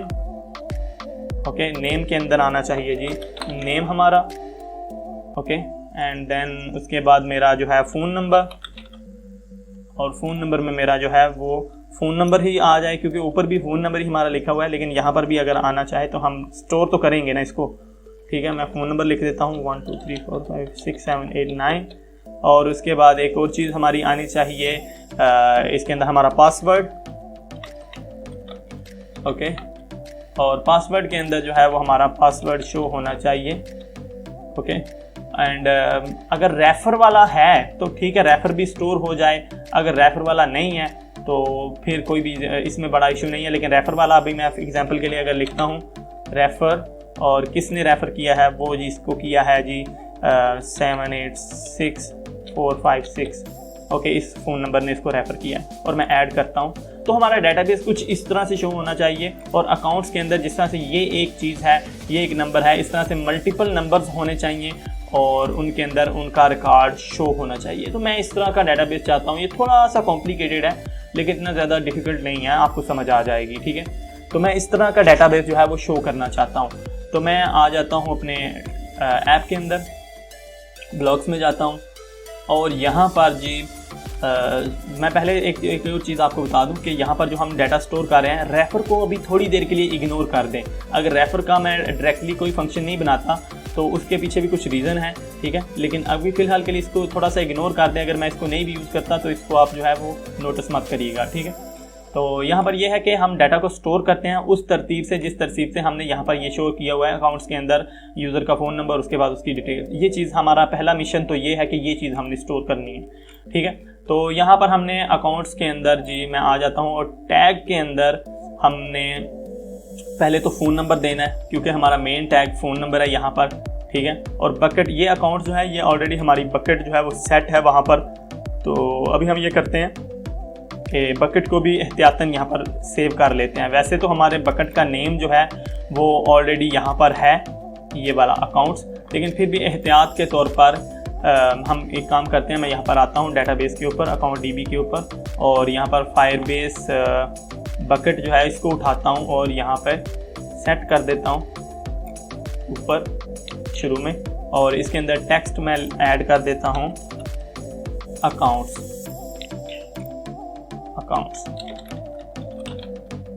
ओके, अकाउंट्स मैंने इसका टेक्स्ट सेट कर दिया और वैल्यू जो है, सॉरी ये ऊपर सेट करना था।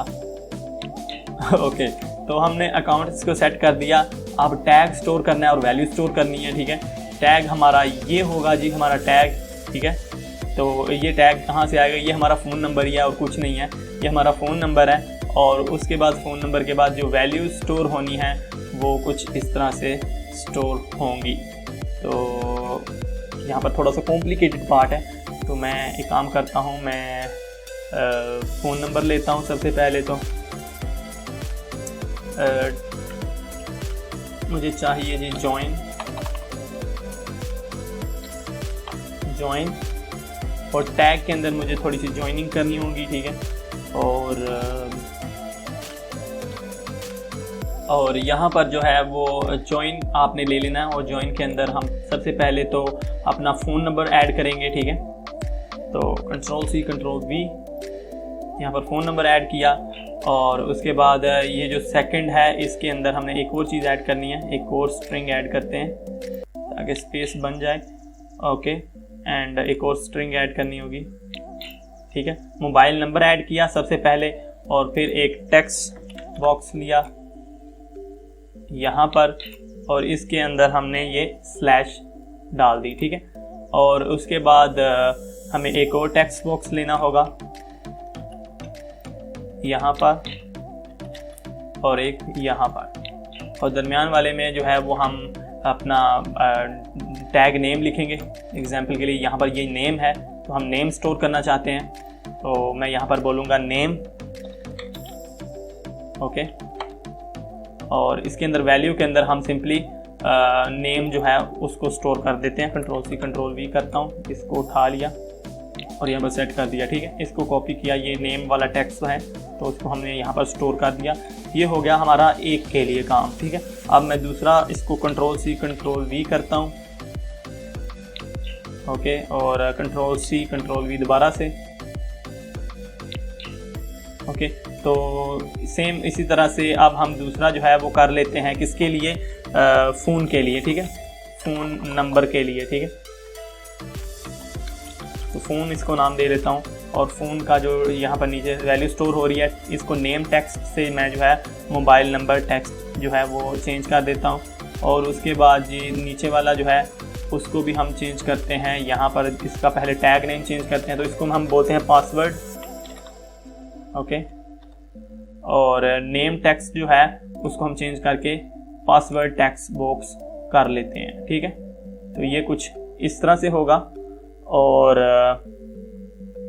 और यहाँ पर फ़िलहाल के लिए 3 चीज़ें हम स्टोर कर रहे हैं। हम रेफर वाले को भी नहीं स्टोर कर रहे, और एक और चीज़ जो है वो मेरे माइंड में आई हुई है, वो ये है कि इसको हम बाद में टेस्ट करते हैं। पहले एक चीज़ हमने चेक करनी है कि हमारा जो अकाउंट है, यानी कि जब इस क्रिएट के ऊपर क्लिक होगा अकाउंट क्रिएट होने लगेगा, ये सारी चीज़ें पूरी हैं, तो इसको चेक करना चाहिए कि इस नंबर के ऊपर पहले से तो कोई अकाउंट नहीं बना हुआ। तो वो चीज़ हमें चेक करवानी थी, वो हम भूल गए हैं, तो हम कर लेते हैं, कोई इशू नहीं है। हम एक प्रोसीजर लेते हैं नया। ठीक है, मैं यहाँ पर प्रोसीजर के ऊपर क्लिक करता हूँ और एक न्यू प्रोसीजर क्रिएट करता हूँ, यहाँ पर छोड़ता हूँ इसको। ठीक है, और इस प्रोसीजर को मैं बोलता हूँ create account. Okay, create account का मैंने इसका नाम रख लिया। और जहाँ पर जो मैंने अभी ये टेक्स्ट बॉक्स चेक करने के बाद जो डाटा स्टोर करने वाली कमांड यूज़ की हैं, ये बकेट नेम सेट किया है और स्टोर वैल्यू की है 1, 2 और 3, इन सब को उठाता हूँ और इसके अंदर ऐड कर देता हूँ। ओके, इसके अंदर मैंने ऐड कर दिया।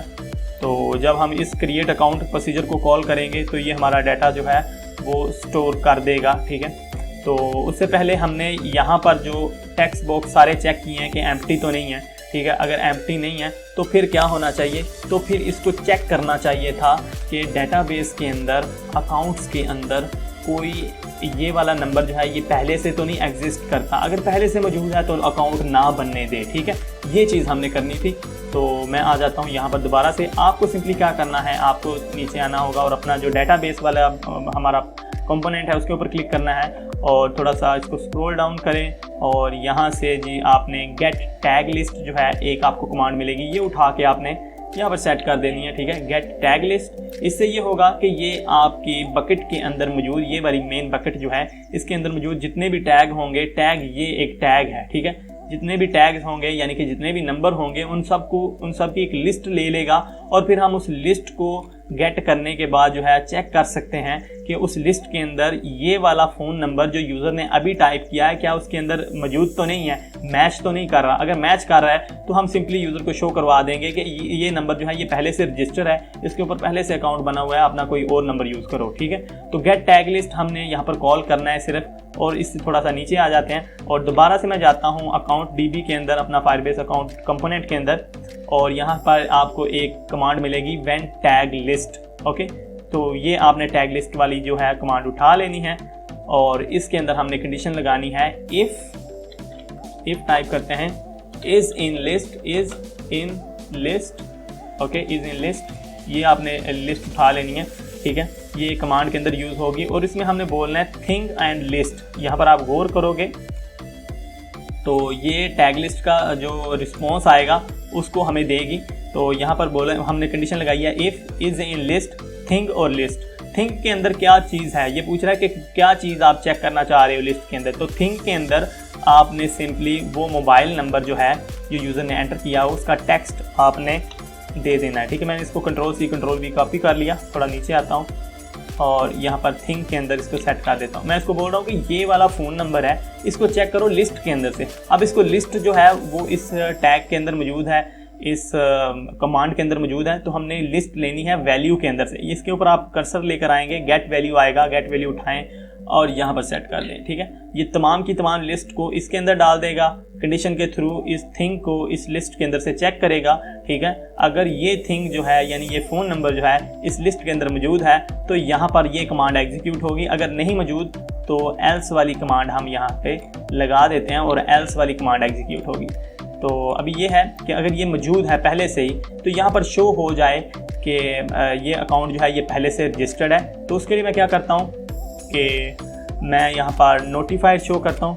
नोटिफाइड के ऊपर क्लिक करते हैं और इसको स्क्रॉल डाउन करते हैं और यहाँ से जी आपको शो अलर्ट वाला जो है वो ले लेना है। वेट करें, हाँ ये वाला शो अलर्ट, इसको उठा लें और यहाँ पर सेट कर दें। ठीक है, अगर ये लिस्ट के अंदर मौजूद है तो यहाँ पर नोटिफिकेशन शो होना चाहिए। मैं टेक्स्ट ले लेता हूँ और टेक्स्ट के अंदर लिख देता हूँ this mobile number is already registered. Okay, आप कुछ भी लिख सकते हो कि अकाउंट इज इस नंबर के ऊपर अकाउंट इज़ ऑलरेडी रजिस्टर्ड। ठीक है, कुछ भी लिख सकते हो, आपकी मर्ज़ी है कि ये नंबर जो है ये हमारे डेटाबेस में ऑलरेडी एग्जिस्टेड है। ठीक है, कुछ भी आपकी मर्ज़ी है, आप अपनी नेटिव लैंग्वेज में भी लिख सकते हो। यानी कि इस नंबर के ऊपर अकाउंट नहीं बन सकता तो आप जो है इस नंबर को यूज़ नहीं कर सकते, कोई और नंबर यूज़ करें। और इसके साथ हम एल्स के अंदर जो लिखेंगे वो होगा कि हमारा चेक करें कि जो रेफ़र वाला है वो है या नहीं। मेरा दिल है कि आपको रेफ़र वाला भी अभी बता दूं ताकि बाद में कोई कन्फ्यूजन ना रहे। ठीक है, तो रेफ़र का भी अभी कर लेते हैं साथ में। तो मैं काम करता हूं, मैं इस डेटाबेस के अंदर आता हूं और यहां पर मैं एक डाटा ऐड करता हूं। इसमें मैं बोलता हूं app details. Okay, app details, और इसके अंदर मैं एक टैग ऐड करता हूं refer amount. Okay, refer amount मैं रख देता हूं 5। ओके, और साइन अप बोनस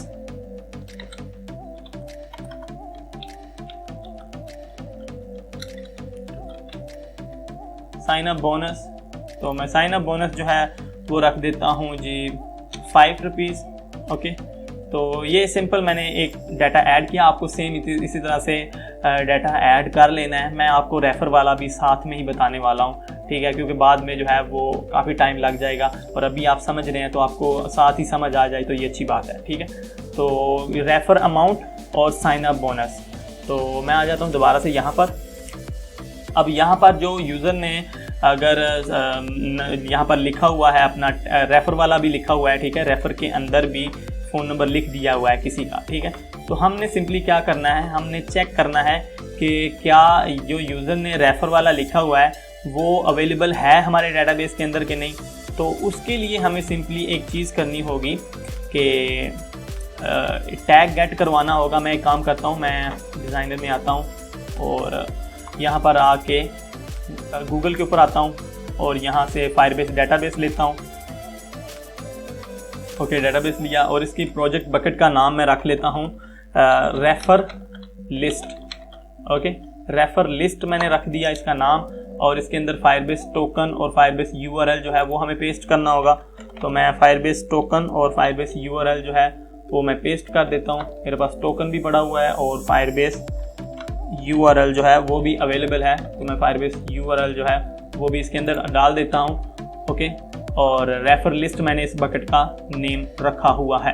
ठीक है, इस चीज़ को आपने याद रखना है। और एक और काम करना है, मैं ब्लॉक्स के अंदर आता हूँ और इसकी जो होम स्क्रीन जब इनिशियलाइज होगी, ये वाली स्क्रीन जब इनिशियलाइज होगी, साइन अप स्क्रीन यानी कि इसका जो होम कंपोनेंट है ये जब इनिशियलाइज होगा तो इसके अंदर कुछ चीज़ें जो हैं वो आपने इंक्लूड करनी है। ठीक है, वो क्या होंगी कि जब आपकी एप्लीकेशन फ़र्ज़ करें पहली दफ़ा रन हो रही है, कोई भी डेटाबेस जो है वो क्रिएटेड नहीं है इसके अंदर, आपने इसको रन किया है, तो साइन अप जब करते हैं तो यहाँ पर जो हम टैग लिस्ट गेट कर रहे हैं ना, ठीक है, मैं आपको समझाने की कोशिश करता हूँ। तो यहाँ पर जो हम टैग लिस्ट गेट कर रहे हैं, जिस तरह से हमने अकाउंट डीबी की टैग लिस्ट गेट की है ये वाली, और इसके अलावा हम यहाँ पर भी एक टैग लिस्ट गेट करेंगे। तो टैग लिस्ट गेट करने के लिए टैग भी होना चाहिए, यानी कि यहाँ पर अकाउंट की हम टैग लिस्ट गेट कर रहे हैं तो अकाउंट के अंदर कोई ना कोई टैग होना चाहिए, अदरवाइज़ आपका डेटाबेस एरर देगा और आपकी एप्लीकेशन स्टक हो जाएगी और नहीं चलेगी। ठीक है, क्योंकि उसकी एग्जीक्यूशन रुक गई है। एप्लीकेशन का कोई भी माइंड नहीं है, आपने खुद उसको सब कुछ बताना है। तो अगर टैग लिस्ट होगा ही नहीं, टैग एक भी टैग नहीं होगा, तो आपकी टैग लिस्ट वाली कमांड जो है वो रिस्पॉन्स ही नहीं देगी। ये जो नीचे रिस्पॉन्स आया है ये इसलिए आया है क्योंकि उसके पास कुछ ना कुछ टैग है। अगर टैग लिस्ट के अंदर कोई टैग होगा ही नहीं तो लिस्ट का रिस्पॉन्स भी नहीं आएगा और ये कमांड जो है ये वाला ब्लॉक एग्जीक्यूट ही नहीं होगा। तो हमें एहतियातन क्या करना है, हमें स्क्रीन क्रिएट होते ही अपने पास से जो है वो टैग इसके अंदर ऐड कर देना है ताकि कुछ ना कुछ रिस्पॉन्स आए। ठीक है, कुछ ना कुछ रिस्पॉन्स का मतलब ये है कि अगर टैग लिस्ट एग्जिस्ट करता है, अगर वो फ़ोन नंबर या जो भी चीज़ हम उसके अंदर कंपेयर कर रहे हैं अगर वो उसके अंदर है तो वो बता देगा है, अगर नहीं है तो वो बता देगा नहीं है। लेकिन अगर टैग लिस्ट ही नहीं होगी, इसके अंदर टैग ही नहीं होगा, तो वो कोई भी रिस्पॉन्स नहीं देगा। वो ना ही बोलेगा कि आपकी जो चीज़ है वो टैग लिस्ट के अंदर मौजूद है या नहीं है, ये कोई भी चीज़ नहीं बताएगा, रिस्पॉन्स ही नहीं आएगा, एग्जीक्यूशन यहाँ पर ही रुक जाएगी। ठीक है, तो उस चीज़ को बचने के लिए उस चीज़ से हम इनिशियलाइज के अंदर आते हैं और अपना अकाउंट DB वाली जो बकेट है उसके ऊपर क्लिक करते हैं, उस कंपोनेंट के ऊपर, और स्टोर वैल्यू के अंदर आके यहाँ पर हम टैग के अंदर और स्टोर के अंदर वैल्यू के अंदर कुछ ना कुछ स्टोर कर देते हैं, जिससे हमारा यहाँ पर टैग जो है वो जब भी एप्लीकेशन फर्स्ट टाइम रन होगी तो टैग यहाँ पर क्रिएट हो जाएगा। ठीक है, तो ये एहतियातन कर रहे हैं। तो इसके अंदर टैग के अंदर मैं टेक्स्ट डालता हूँ। ये चीज़ आप अगर आप ट्राई करेंगे तो आपको समझ ज़्यादा आएगी, अभी हो सकता है आपको दिमाग से ऊपर जा रही हो। तो टैग के अंदर मैं बोल देता हूँ, कुछ भी लिख सकते हैं, मैं यहाँ पर डिफ़ॉल्ट, ठीक है, और नीचे वाले में भी जो है वो डिफ़ॉल्ट लिख देता हूँ। ठीक है, ये सिर्फ इसलिए कि कुछ ना कुछ जो है वो इसके अंदर शुरू में स्टोर हो जाए ताकि हमारी टैग लिस्ट का रिस्पॉन्स आ जाए। अगर कुछ भी नहीं होगा तो रिस्पॉन्स ही नहीं आएगा, एप्लीकेशन रुकी रहेगी और हमें समझ नहीं आएगी कि हुआ क्या है। ठीक है, तो ये अकाउंट DB के लिए था। और उसके बाद मैं दोबारा से नीचे आता हूँ और जो हमने दूसरा डेटाबेस लिया था, सॉरी मैं एक चीज़ करना भूल गया हूँ, डिज़ाइनर में आता हूँ और जो हमने दूसरा डेटाबेस बकेट ली थी यहाँ पर, उस बकेट का हमने कंपोनेंट नेम चेंज नहीं किया, उसका कंपोनेंट नेम चेंज करके मैं इसको बोलता हूँ रेफर लिस्ट DB। ओके, तो मैंने इसका नेम चेंज कर दिया, बाकी चीज़ तो ऑलरेडी मैंने सेट की हुई हैं। ठीक है, और इसके अंदर भी मैं जो है वो वैल्यू स्टोर कर देता हूँ। इनिशियली कुछ ना कुछ स्टोर होना चाहिए। ठीक है, तो इसके अंदर हमने यही डिफ़ॉल्ट स्टोर कर देते हैं कि कुछ ना कुछ तो होना ही चाहिए ना, ताकि रिस्पॉन्स तो कम से कम आए। अगर वो चीज़ अवेलेबल है या नहीं है, ठीक है, वो चीज़ हमें पता चलनी चाहिए। तो ये दो हमने कर दी हैं, यहाँ पर स्टोर कर दी हैं। अब ये एरर नहीं आएगा कि रिस्पॉन्स नहीं आ रहा और ऐप स्टक नहीं होगी। ठीक है, अब मैं आ जाता हूँ वहीं से शुरू करता हूँ जहाँ पर लास्ट में हमने अकाउंट DB की जो टैग लिस्ट गेट की थी कि फ़ोन नंबर मौजूद है या नहीं है। अगर फ़ोन नंबर जो है वो मौजूद है तो फिर क्या होना चाहिए, अगर फ़ोन नंबर मौजूद नहीं है तो फिर क्या होना चाहिए, वो हम यहाँ पर एल्स के अंदर बताएंगे। ठीक है, तो एल्स के अंदर हमने क्या करना है कि मैं यहाँ पर जो है वो अकाउंट को क्रिएट करने की कमांड भी दे सकता हूँ और डायरेक्टली यहाँ पर उसको चेक करने के लिए, टैग लिस्ट को चेक करने की भी कमांड दे सकता हूँ। तो मैं सिंपली क्या करता हूँ, मैं प्रोसीजर में आता हूँ। प्रोसीजर में आने के बाद जो है वो मैं यहाँ पर आके इसको क्रिएट अकाउंट को जो है वो कॉल कर देता हूँ। ठीक है, जब क्रिएट अकाउंट को कॉल करूँगा तो ये होगा कि ये हमारे इस प्रोसीजर की तरफ आ जाएगा कंट्रोल और इसको एग्जीक्यूट करेगा कि अकाउंट की जो टैग है वो क्रिएट करो या सेट करो और उसके अंदर ये वैल्यूज़ जो हैं फ़ोन नंबर के हिसाब से सेट कर दो। ठीक है, ये चीज़ें सेट होंगी हमारी। फ़ोन नंबर के अंदर नेम सेट होगा और ये सेट होगा, फ़ोन और पासवर्ड सेट होगा। और उसके नीचे अब मैं थोड़ा सा करता हूँ किसके लिए, रेफ़र के लिए। ठीक है, तो रेफ़र के लिए मैं क्या करने वाला हूँ, यहाँ पर मैं एक इफ़ कंडीशन लेता हूँ, इफ़, ओके, इफ़, और इफ़ के अंदर मैं डाल देता हूँ इफ़ इक्वल, और इक्वल में मैं डालता हूँ कि हमारा जो, इसको मैं एक दफ़ा कॉपी कर लेता हूँ पासवर्ड वाले को, क्योंकि ये हमारा टेक्स्ट वाला ही है। तो इसकी मैं जस्ट कंपोनेंट चेंज कर दूंगा, पासवर्ड को मैं चेंज करके रख देता हूँ refer. If refer text box not equal to empty text के इक्वल नहीं है तो फिर क्या होना चाहिए, फिर इसको जो है वो क्या करना चाहिए, इसको चेक करना चाहिए कि ये जो बंदे ने रेफ़र वाला नंबर लिखा हुआ है ये लिस्ट के अंदर मौजूद है, रेफ़र लिस्ट के अंदर मौजूद है या नहीं है। अगर है तो फिर आगे क्या करेगा वो हम देखते हैं। तो हम सिंपली यहाँ पर नीचे आते हैं और यहाँ पर रेफ़र DB जो है इसके ऊपर क्लिक करते हैं और यहाँ से मैं गेट टैग लिस्ट करता हूँ। ठीक है। टैग लिस्ट गेट कर लेते हैं यहाँ पर, ओके। टैग लिस्ट गेट किया, अब दोबारा से उस रेफर डीबी के ऊपर क्लिक करते हैं और टैग लिस्ट जब गेट हो जाएगी, व्हेन टैग लिस्ट, इसको उठाएं और यहाँ पर साइड में रखें और इसके अंदर बोलते हैं कि इफ कमांड हमने ली और इज इन लिस्ट, ओके। क्या लिस्ट के अंदर मौजूद है? रेफर वाला टेक्स्ट, ठीक है। कंट्रोल सी कंट्रोल वी और थिंग के अंदर इसको सेट कर देते हैं। अगर रेफर वाला जो टेक्स्ट है वो अवेलेबल है इस टैग लिस्ट के अंदर, टैग लिस्ट के लिए हमें वैल्यू के ऊपर कर्सर लेके जाना होगा और गेट वैल्यू को उठा के लिस्ट के अंदर डाल देना होगा, ठीक है।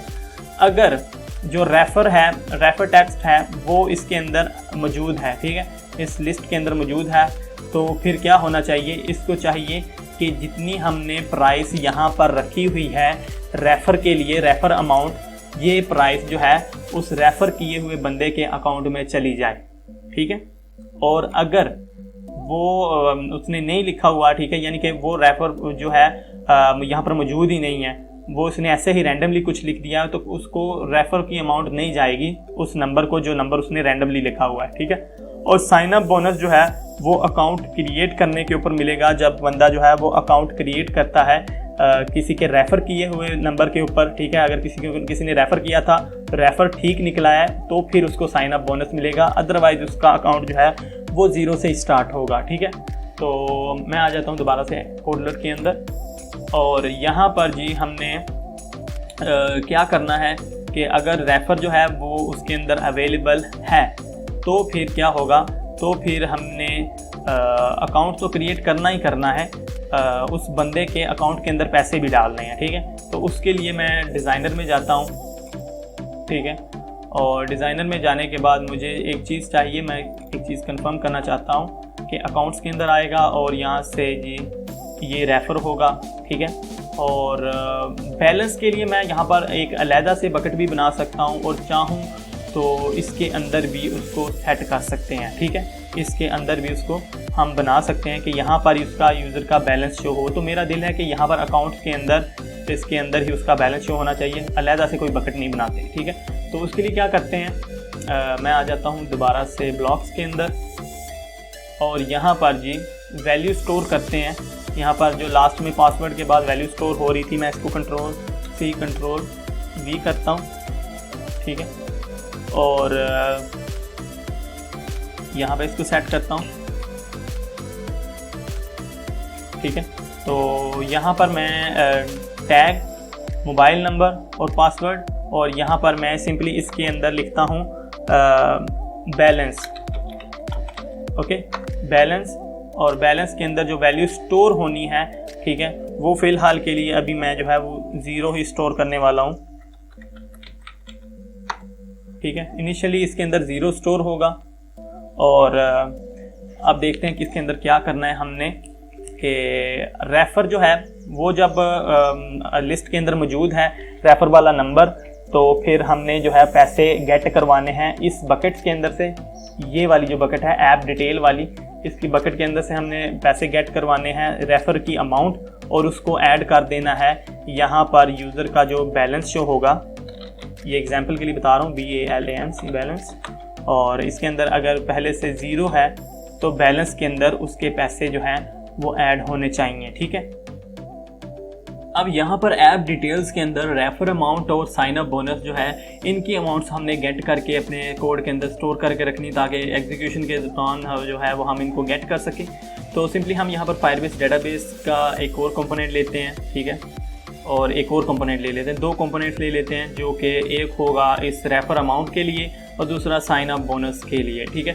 तो मैं दोबारा से आता हूँ यहाँ पर और पहला जो डेटाबेस कंपोनेंट मैंने लिया है उसका मैं रीनेम करके उसको मैं बोल देता हूँ रेफर अमाउंट DB, और उसके बाद जो दूसरा हमने लिया है उसका मैं नाम रख देता हूँ साइन अप बोनस, ओके, इसका नाम मैं रख देता हूँ sign up bonus DB, okay. और इनके अंदर जो है वो मैं फायरबेस टोकन और फायरबेस URL पेस्ट कर देता हूँ अपना, ठीक है, फायरबेस टोकन और फायरबेस जो URL है वो भी मैं इसके अंदर पेस्ट कर देता हूँ। और इसके ये पहला है रेफर अमाउंट वाला, तो इसकी जो प्रोजेक्ट बकेट है वो सेम ही होगी यहाँ पर, जो ये वाली बकेट है, ठीक है, ऐप डिटेल्स वाली, ये सेम ही होगी। मैं इसी को कॉपी करता हूँ, Ctrl+C, और यहाँ पर बकेट के अंदर इसको Ctrl+V करके पेस्ट कर देता हूँ। और दूसरी जो साइन अप बोनस वाली DB वाली बकेट है उसको उठाता हूँ, और उसकी प्रोजेक्ट बकेट का भी यही सेम नेम है, तो Ctrl+V कर देता हूँ, ठीक है। और फायरबेस URL जो है वो URL वो भी मैं यहाँ पर अपना पेस्ट कर देता हूँ, ओके। और फायरबेस टोकन जो है वो भी अपना यहाँ पर पेस्ट कर देता हूँ। तो ये हमने 2 बकेट्स क्रिएट की हैं, ठीक है,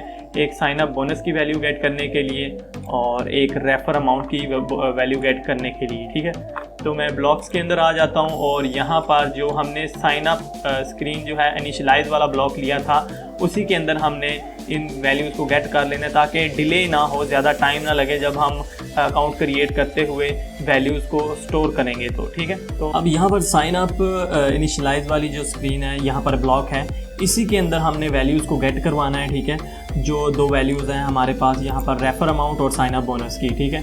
तो इसके लिए हमें सिंपली यहाँ पर नीचे आना होगा और रेफर अमाउंट DB इसके ऊपर क्लिक करते हैं और यहाँ से जी गेट वैल्यू करते हैं और गेट वैल्यू, और इसका जो टैग है वो हमें यहाँ पर टैग देना होगा, टेक्स्ट, और इसके अंदर हम टैग दे देते हैं और टैग वही होना चाहिए ये वाला रेफर अमाउंट वाला, ठीक है।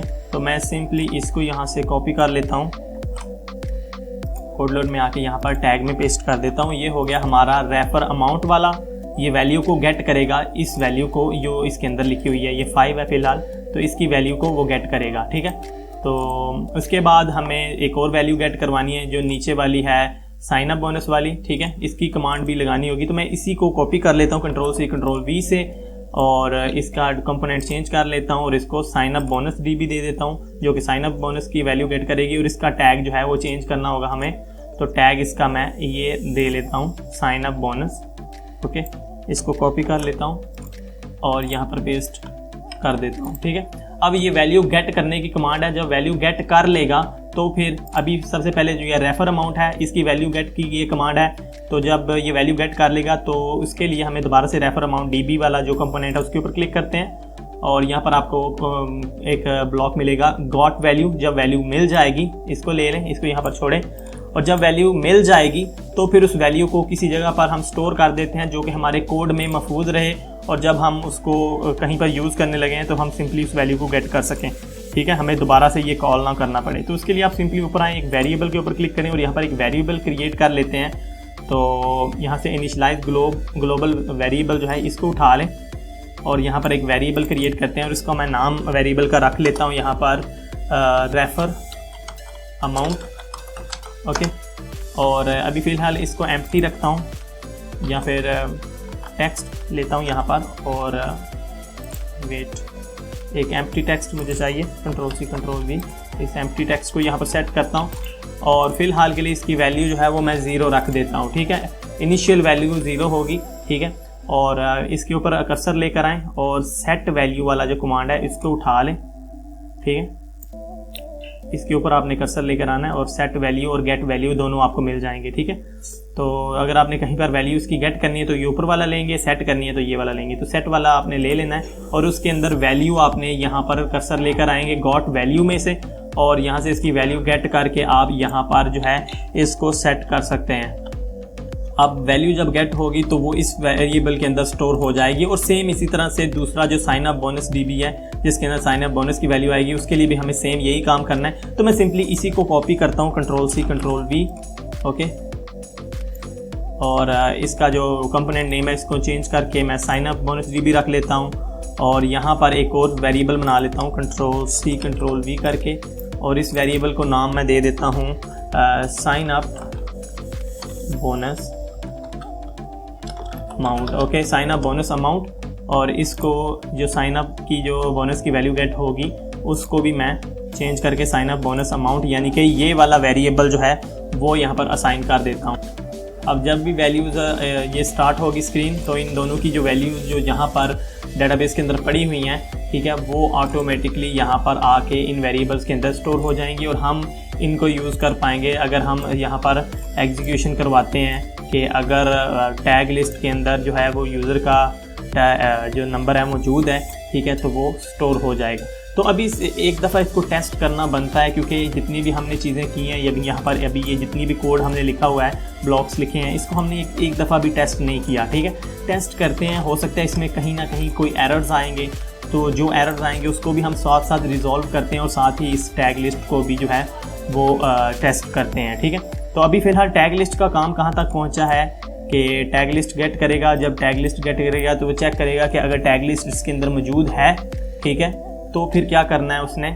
इस टैग लिस्ट का काम करने के बाद एक दफ़ा हम इसको टेस्ट करते हैं। ठीक है, टैग लिस्ट को चेक करेगा कि अगर वो नंबर जो है वो टैग लिस्ट के अंदर मौजूद है या नहीं है। अगर है तो फिर उसको क्या करना चाहिए, तो फिर उसको जो है वो यूज़र के अकाउंट के अंदर पैसे डाल देने हैं। ठीक है, तो वो कैसे करेगा, उसके लिए यहाँ पर मैं करता क्या हूँ, मैं एक दफ़ा डेटाबेस के अंदर आता हूँ, अकाउंट्स है, ऐप डिटेल्स है, और यहाँ पर एक बकेट होनी चाहिए टैग लिस्ट वाली, जो कि जब हम फर्स्ट टाइम रन करेंगे तो ऑटोमेटिकली स्क्रीन इनिशियलाइज के टाइम पर कोई ना कोई चीज़ जो है वो यहाँ पर ऐड हो जाएगी हमारे रेफर डीबी के अंदर। ठीक है, जो कि हमारा रेफर लिस्ट होगा।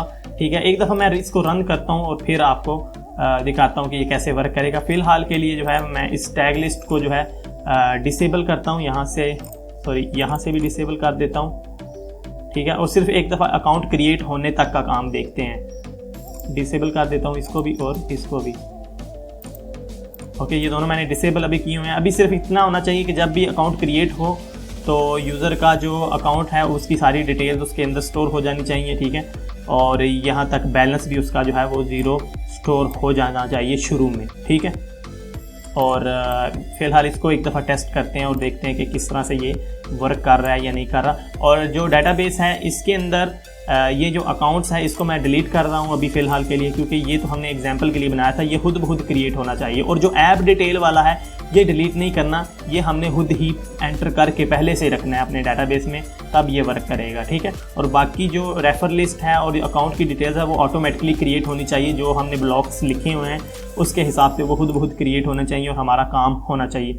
अभी वेट करें, मैं इसको जो है वो कनेक्ट करता हूँ मोबाइल के साथ और इसको एक दफ़ा टेस्ट करते हैं।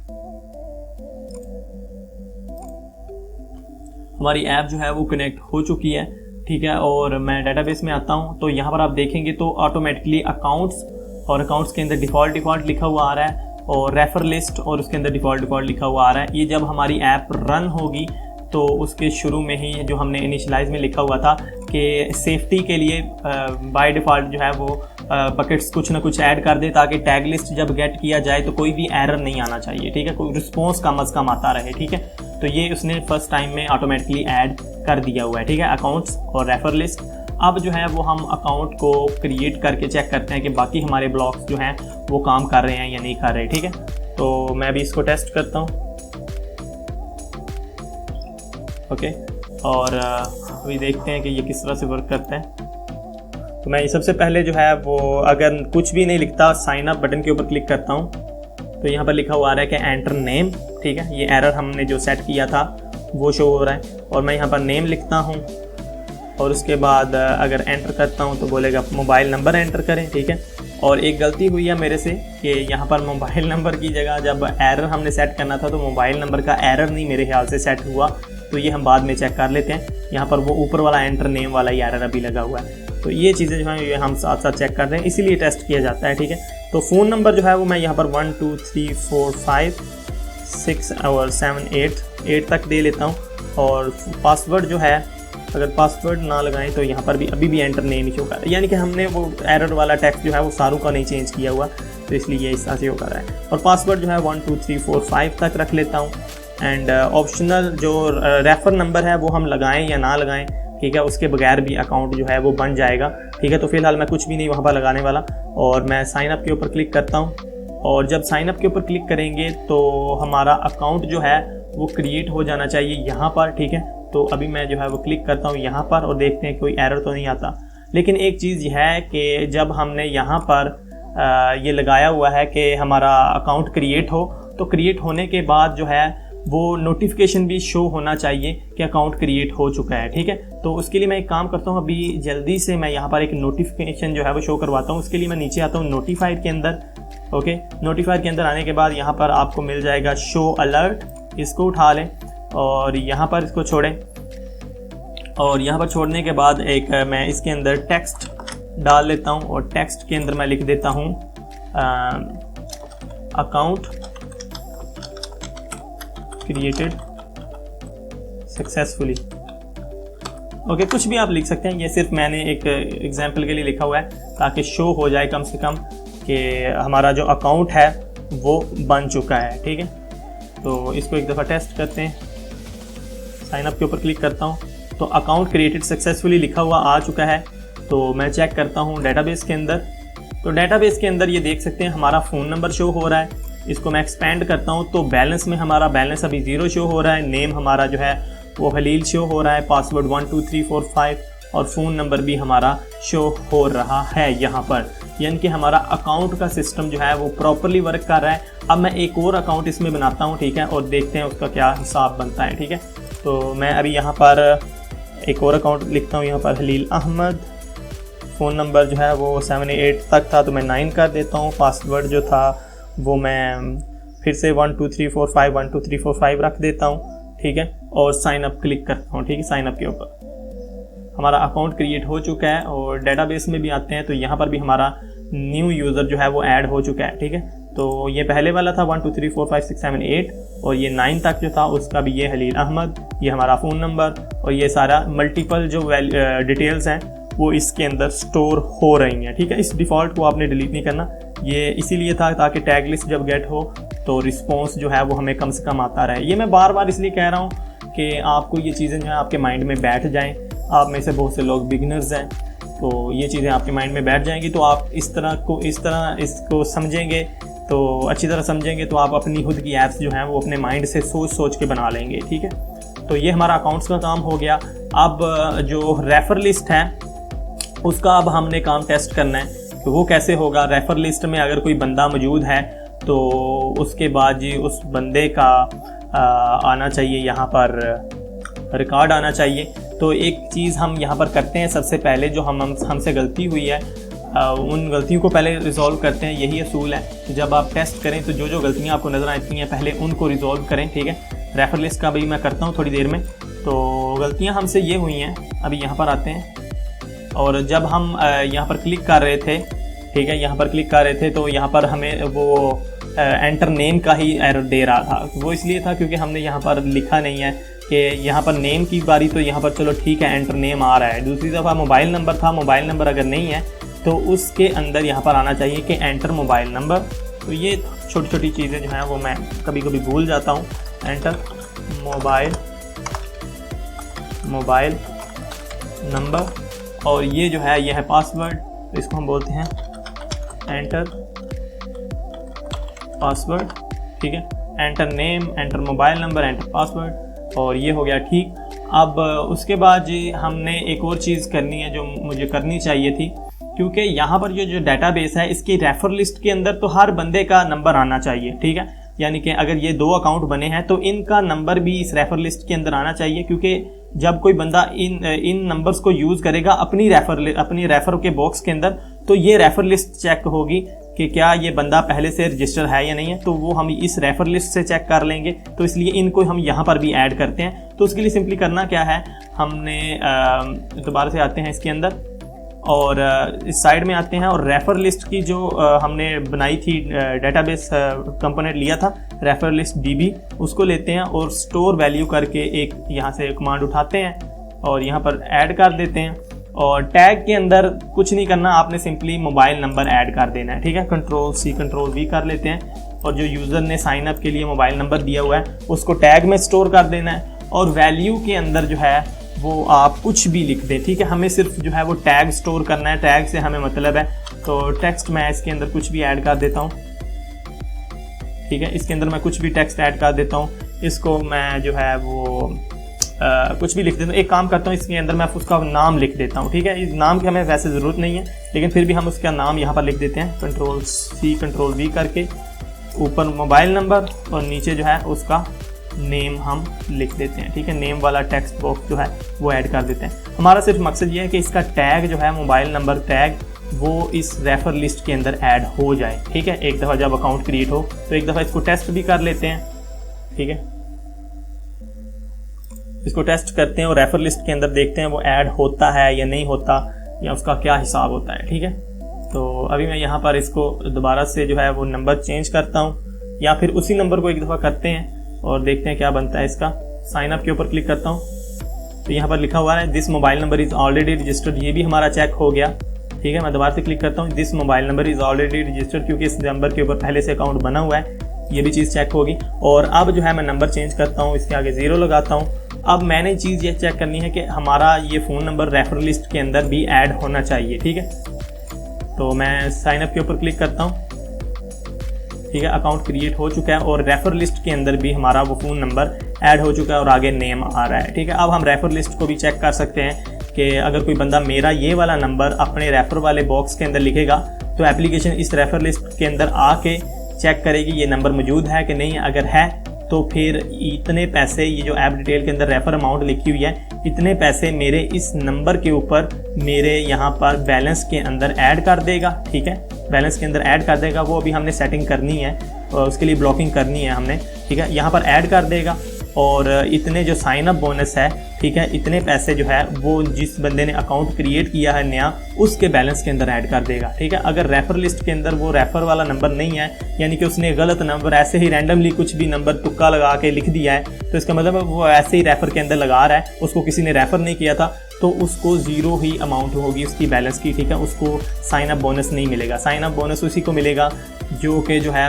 किसी के रेफ़र करने पर आगे अकाउंट क्रिएट करता है। इससे जो है वो रेफ़र करने वाले को भी लालच होता है, फ़ायदा नज़र आता है, और जो बंदा किसी का रेफ़र यूज़ करेगा उसको भी फ़ायदा होता है। इस तरह से दोनों तरफ से लोगों को फ़ायदा नज़र आता है और आपकी एप्लीकेशन ज़्यादा से ज़्यादा लोग आगे शेयर करते हैं। ठीक है, अब रेफ़र लिस्ट का फाइनल रह गया है पीछे, रेफ़र लिस्ट का, कि रेफ़र लिस्ट में अगर नंबर मौजूद है तो बैलेंस दोनों को मिलना चाहिए, अकाउंट बनाने वाले को भी और जिसका नंबर रेफ़र किया गया है उसके अकाउंट में भी पैसे जाने चाहिए। तो इस चीज़ को टेस्ट करते हैं। तो मैं आ जाता हूँ कोडलर के अंदर और अब यहाँ पर दोबारा से इस ब्लॉक को मैं इनेबल कर देता हूँ और इसकी अब सेटिंग करते हैं। बाकी हमने सारा टेस्ट कर लिया, प्रॉपरली वर्क कर रहा है सारा कुछ। ठीक है, तो अब ये है कि जब रेफर लिस्ट को यहाँ पर देखेगा कि रेफर लिस्ट का बॉक्स खाली नहीं है। ठीक है, इसके अंदर कुछ ना कुछ लिखा हुआ है। ठीक है, इस बॉक्स के अंदर रेफर वाले के अंदर, तो फिर खाली नहीं है तो रेफर लिस्ट की टैग को गेट करें। ठीक है, टैग्स, इन टैग्स को गेट करेगा। इस लिस्ट के अंदर जितने भी ये नंबर होंगे इन सब की लिस्ट बना के हमें एप्लीकेशन के अंदर देगा। ठीक है, और फिर जब वो लिस्ट आ जाएगी, इसको मैं एनेबल करता हूँ, जब वो लिस्ट आ जाएगी तो वहाँ पर चेक करेगा इफ़ दिस नंबर, यानी कि जो उस बंदे ने इस रेफर वाले बॉक्स के अंदर लिखा हुआ है, यहाँ पर लिखा हुआ है, ठीक है, वो नंबर उस लिस्ट के अंदर मौजूद है कि नहीं। वो लिस्ट जो है वो हमें यहाँ पर वैल्यू के अंदर से मिल जाएगी, गेट वैल्यू लगा के इस लिस्ट के अंदर उसको ऐड कर दें। इसके अंदर चेक करेगा वो फ़ोन नंबर इसके अंदर मौजूद है कि नहीं। अगर है तो फिर क्या होगा, अगर नहीं है तो फिर क्या होगा। अगर नहीं है तो उसको आप इग्नोर कर दें, अगर नहीं है तो कुछ भी नहीं होगा, वो अकाउंट बन जाएगा उसका, वो उसको कुछ भी नहीं करेगा, उसके पैसे नहीं ऐड होंगे। ठीक है, लेकिन अगर वो उसके अंदर मौजूद है तो फिर क्या होना चाहिए, वो हम देन के अंदर लगाएंगे। हम इसके अंदर एल्स वाली कमांड यूज़ नहीं करेंगे। ठीक है, हम सिर्फ देन के अंदर ही अपना बता देंगे कि अगर मौजूद है तो फिर तुम जो है इतने पैसे ऐड कर दो उसके अंदर। ठीक है, अगर वो मौजूद है तो फिर क्या करना है, फिर ये करना है कि जो न्यू अकाउंट जिस बंदे ने क्रिएट किया है उसके लिए उसके अकाउंट में पैसे ऐड करने हैं। वो कैसे, वो जी यहाँ पर जो वैल्यू अमाउंट डीबी में स्टोर हो रही है ना, यहाँ पर हमने आपको याद होगा ये एक ब्लॉक लिया है स्टोर, और उसके अंदर मोबाइल नंबर और बैलेंस हम स्टोर करें। इसी को कॉपी करें, Ctrl+C Ctrl+V।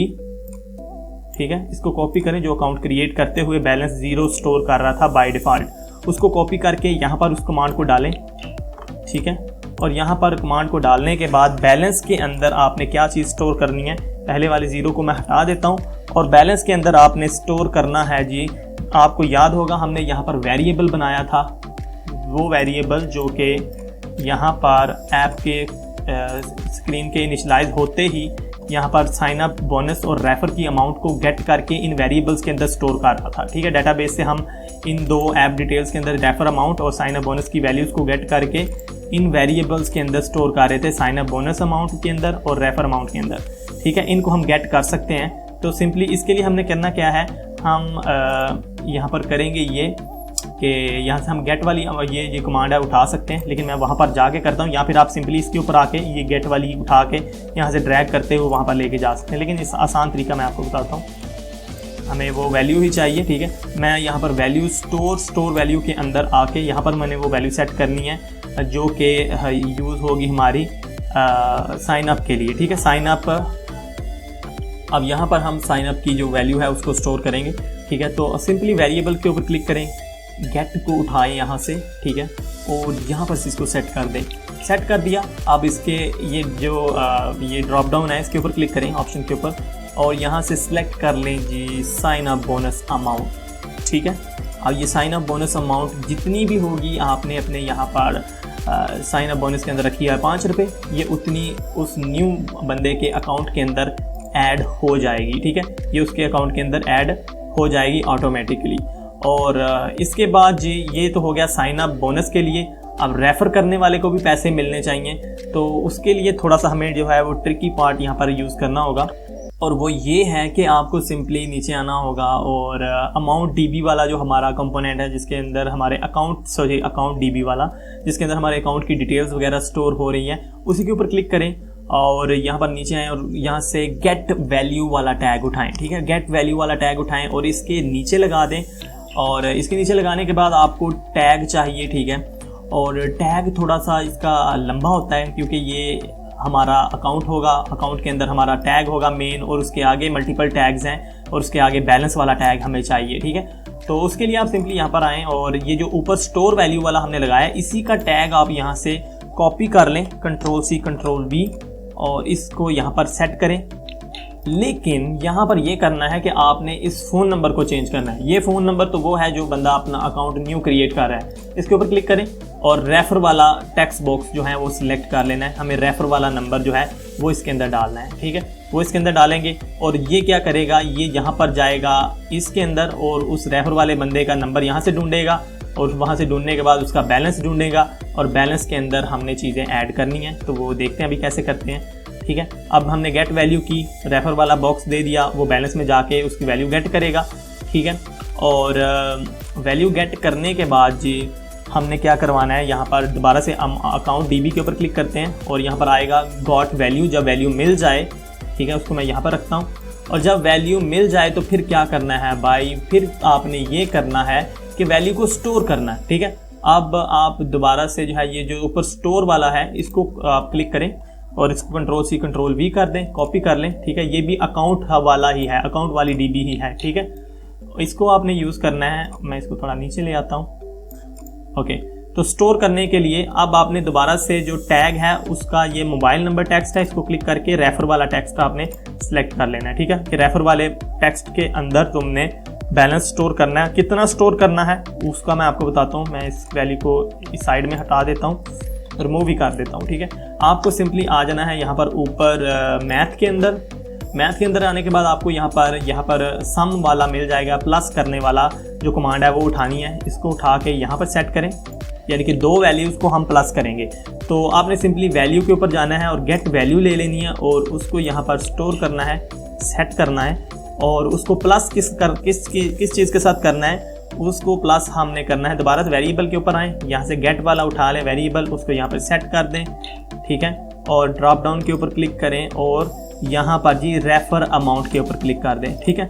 अब जो उसकी पहले से वैल्यू होगी बैलेंस की, उस बैलेंस की वैल्यू के अंदर प्लस हो जाएगा हमारा रेफ़र अमाउंट, ठीक है। इसको एक दफ़ा हमने टेस्ट करना है।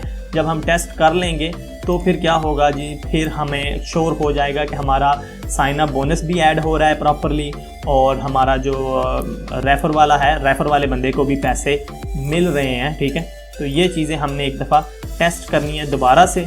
तो मैं लेके चलता हूँ आपको टेस्ट करने की तरफ। तो यहाँ पर मैं पहले एक जो है वो स्पेसिफाइड अकाउंट की बात करता हूँ। यहाँ पर ये जो है हमारे पास 1 2 3 4 5 6 7 8 ये 8 तक वाला जो अकाउंट है इसको हम यूज़ करेंगे रेफ़र के तौर पर, ठीक है। तो मैं यहाँ पर आ जाता हूँ अपने मोबाइल की तरफ, ओके। तो मेरे ख्याल से अभी मोबाइल कनेक्ट है या नहीं है, मुझे एक दफ़ा इसको चेक करना पड़ेगा। वेट करें यहाँ पर। Let me connect this again. Okay, तो चलिए अभी इसको मैं दोबारा से कनेक्ट करता हूँ। तो हाँ, अभी ये है कि मैं एक न्यू अकाउंट क्रिएट करता हूँ 00 वाला, ठीक है, या फिर यहाँ पर मैं अकाउंट क्रिएट करता हूँ। मोबाइल नंबर मैं 55555 मैं मोबाइल नंबर रख देता हूँ, पासवर्ड कुछ भी हो। रेफर के अंदर जो है वो 1 2 3 4 5 6 7 8 तक मैंने रखा हुआ है, ठीक है। अब रेफर मैंने ये रखा हुआ है। अब साइन अप बटन के ऊपर क्लिक करने के बाद अगर तो हमारा कोड, हमारा ब्लॉकिंग ठीक है, तो फिर हमारे जो 555 वाला न्यू अकाउंट यहाँ पर बनेगा उसके अंदर बैलेंस 5 रुपीज़ होना चाहिए, क्योंकि हमने साइन अप बोनस 5 रुपीज़ रखा हुआ है। और जो ये 1 to 8 तक वाला नंबर है इसका बैलेंस 5 हो जाना चाहिए। चलिए चेक करते हैं इस चीज़ को। तो साइन अप के ऊपर क्लिक करता हूँ, अकाउंट क्रिएट हो चुका है और यहाँ पर चेक करते हैं जी क्या बना है हमारा हिसाब किताब।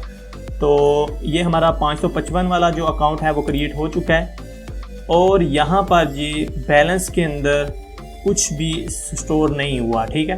ना ही ये 1 से लेके 8 तक वाला जो नंबर है, ना ही उसके अंदर कुछ स्टोर हुआ है और ना ही 555 वाले के अंदर कुछ स्टोर हुआ है, ठीक है। तो इसका हमने रीज़न देखना है कि क्या रीज़न हो सकता है, क्या वजह बन सकती है कि ये क्यों नहीं हुआ, ठीक है।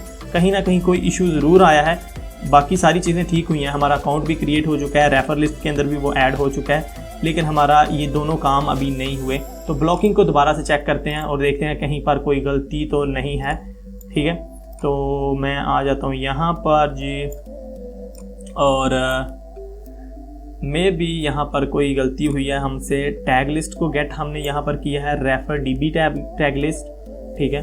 और इसके बाद जी यहाँ पर हमने टैग लिस्ट जब आई है अकाउंट की जो, उसके अंदर हमने स्टोर की है वैल्यू। स्टोर क्या की है हमने, टैग स्टोर किया है इसका, ठीक है। टैग मोबाइल नंबर और बैलेंस स्टोर किया है उसके अंदर।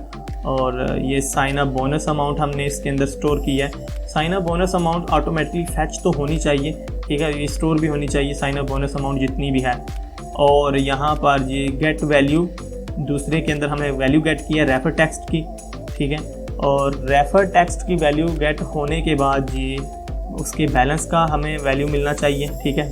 और बैलेंस का वैल्यू मिलना है हमें यहाँ पर। और यहाँ पर जी हम बोल रहे हैं कि जो अकाउंट डीबी है टैग के अंदर, उसकी रेफ़र की जो अमाउंट है बैलेंस वाली, उसकी वैल्यू के अंदर तुमने जो है वो ये चीज़ें ऐड कर। ये कोड तो हमारा बिल्कुल ठीक है, लेकिन कहीं पर कोई इशू ज़रूर आ रहा है। तो मैं सारी चीज़ें एक दफ़ा चेक करता हूँ। रेफर अकाउंट डीबी और यहाँ पर ऐप डिटेल्स सारा कुछ ठीक है।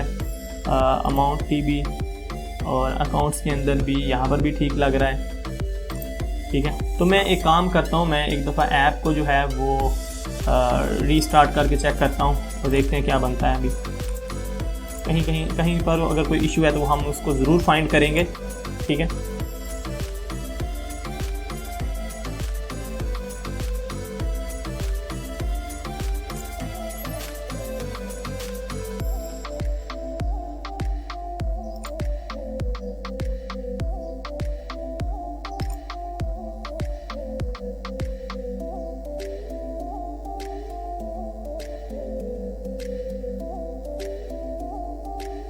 और अभी ये एक दफ़ा से रीस्टार्ट होगी और मुझे लग रहा है गलती पता है कहाँ पर हुई है। गलती वहाँ पर हुई है क्योंकि हमने इस स्क्रीन को रीस्टार्ट ही नहीं किया था मेरे ख्याल से। अभी मैं एक दफ़ा इसको चेक कर लूँ, फिर मैं बताता हूँ कि अगर जो मैं सोच रहा हूँ अगर वही है तो वो क्या गलती थी, ठीक है।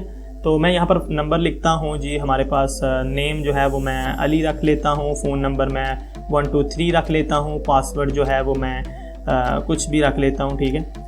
और उसके बाद जो रेफर नंबर है वो 1 2 3 4 5 6 7 एंड 8 तक रखता हूँ और ये नंबर हमारे पास ऑलरेडी यहाँ पर मौजूद है, ठीक है। अब 1 2 3 के अंदर 5 रुपये आने चाहिए और जो दूसरा हमारा 1 से लेकर 8 तक हमने रखा हुआ है, ठीक है, उसके अंदर भी हमारे 5 रुपये आने चाहिए, ठीक है। तो मैं एक दफ़ा इसको साइन अप करता हूँ। ये सक्सेसफुली क्रिएट हो चुका है अकाउंट। और अभी चेक करते हैं हमारा 1 2 3 4 5 के अंदर भी बैलेंस अभी भी नहीं आया, ठीक है। और ये जो 1 2 3 4 5 है, ये 1 से लेके 8 तक है, इसके बैलेंस के अंदर भी अभी जो है वो कुछ भी नहीं स्टोर हो रहा। कहीं पर कुछ ना कुछ तो गड़बड़ ज़रूर है दया, ठीक है, तो चेक करना पड़ेगा। तो ओके, अकाउंट DB स्टोर, मुझे एक दफ़ा इसको ना प्रॉपरली सारा चेक करने दे।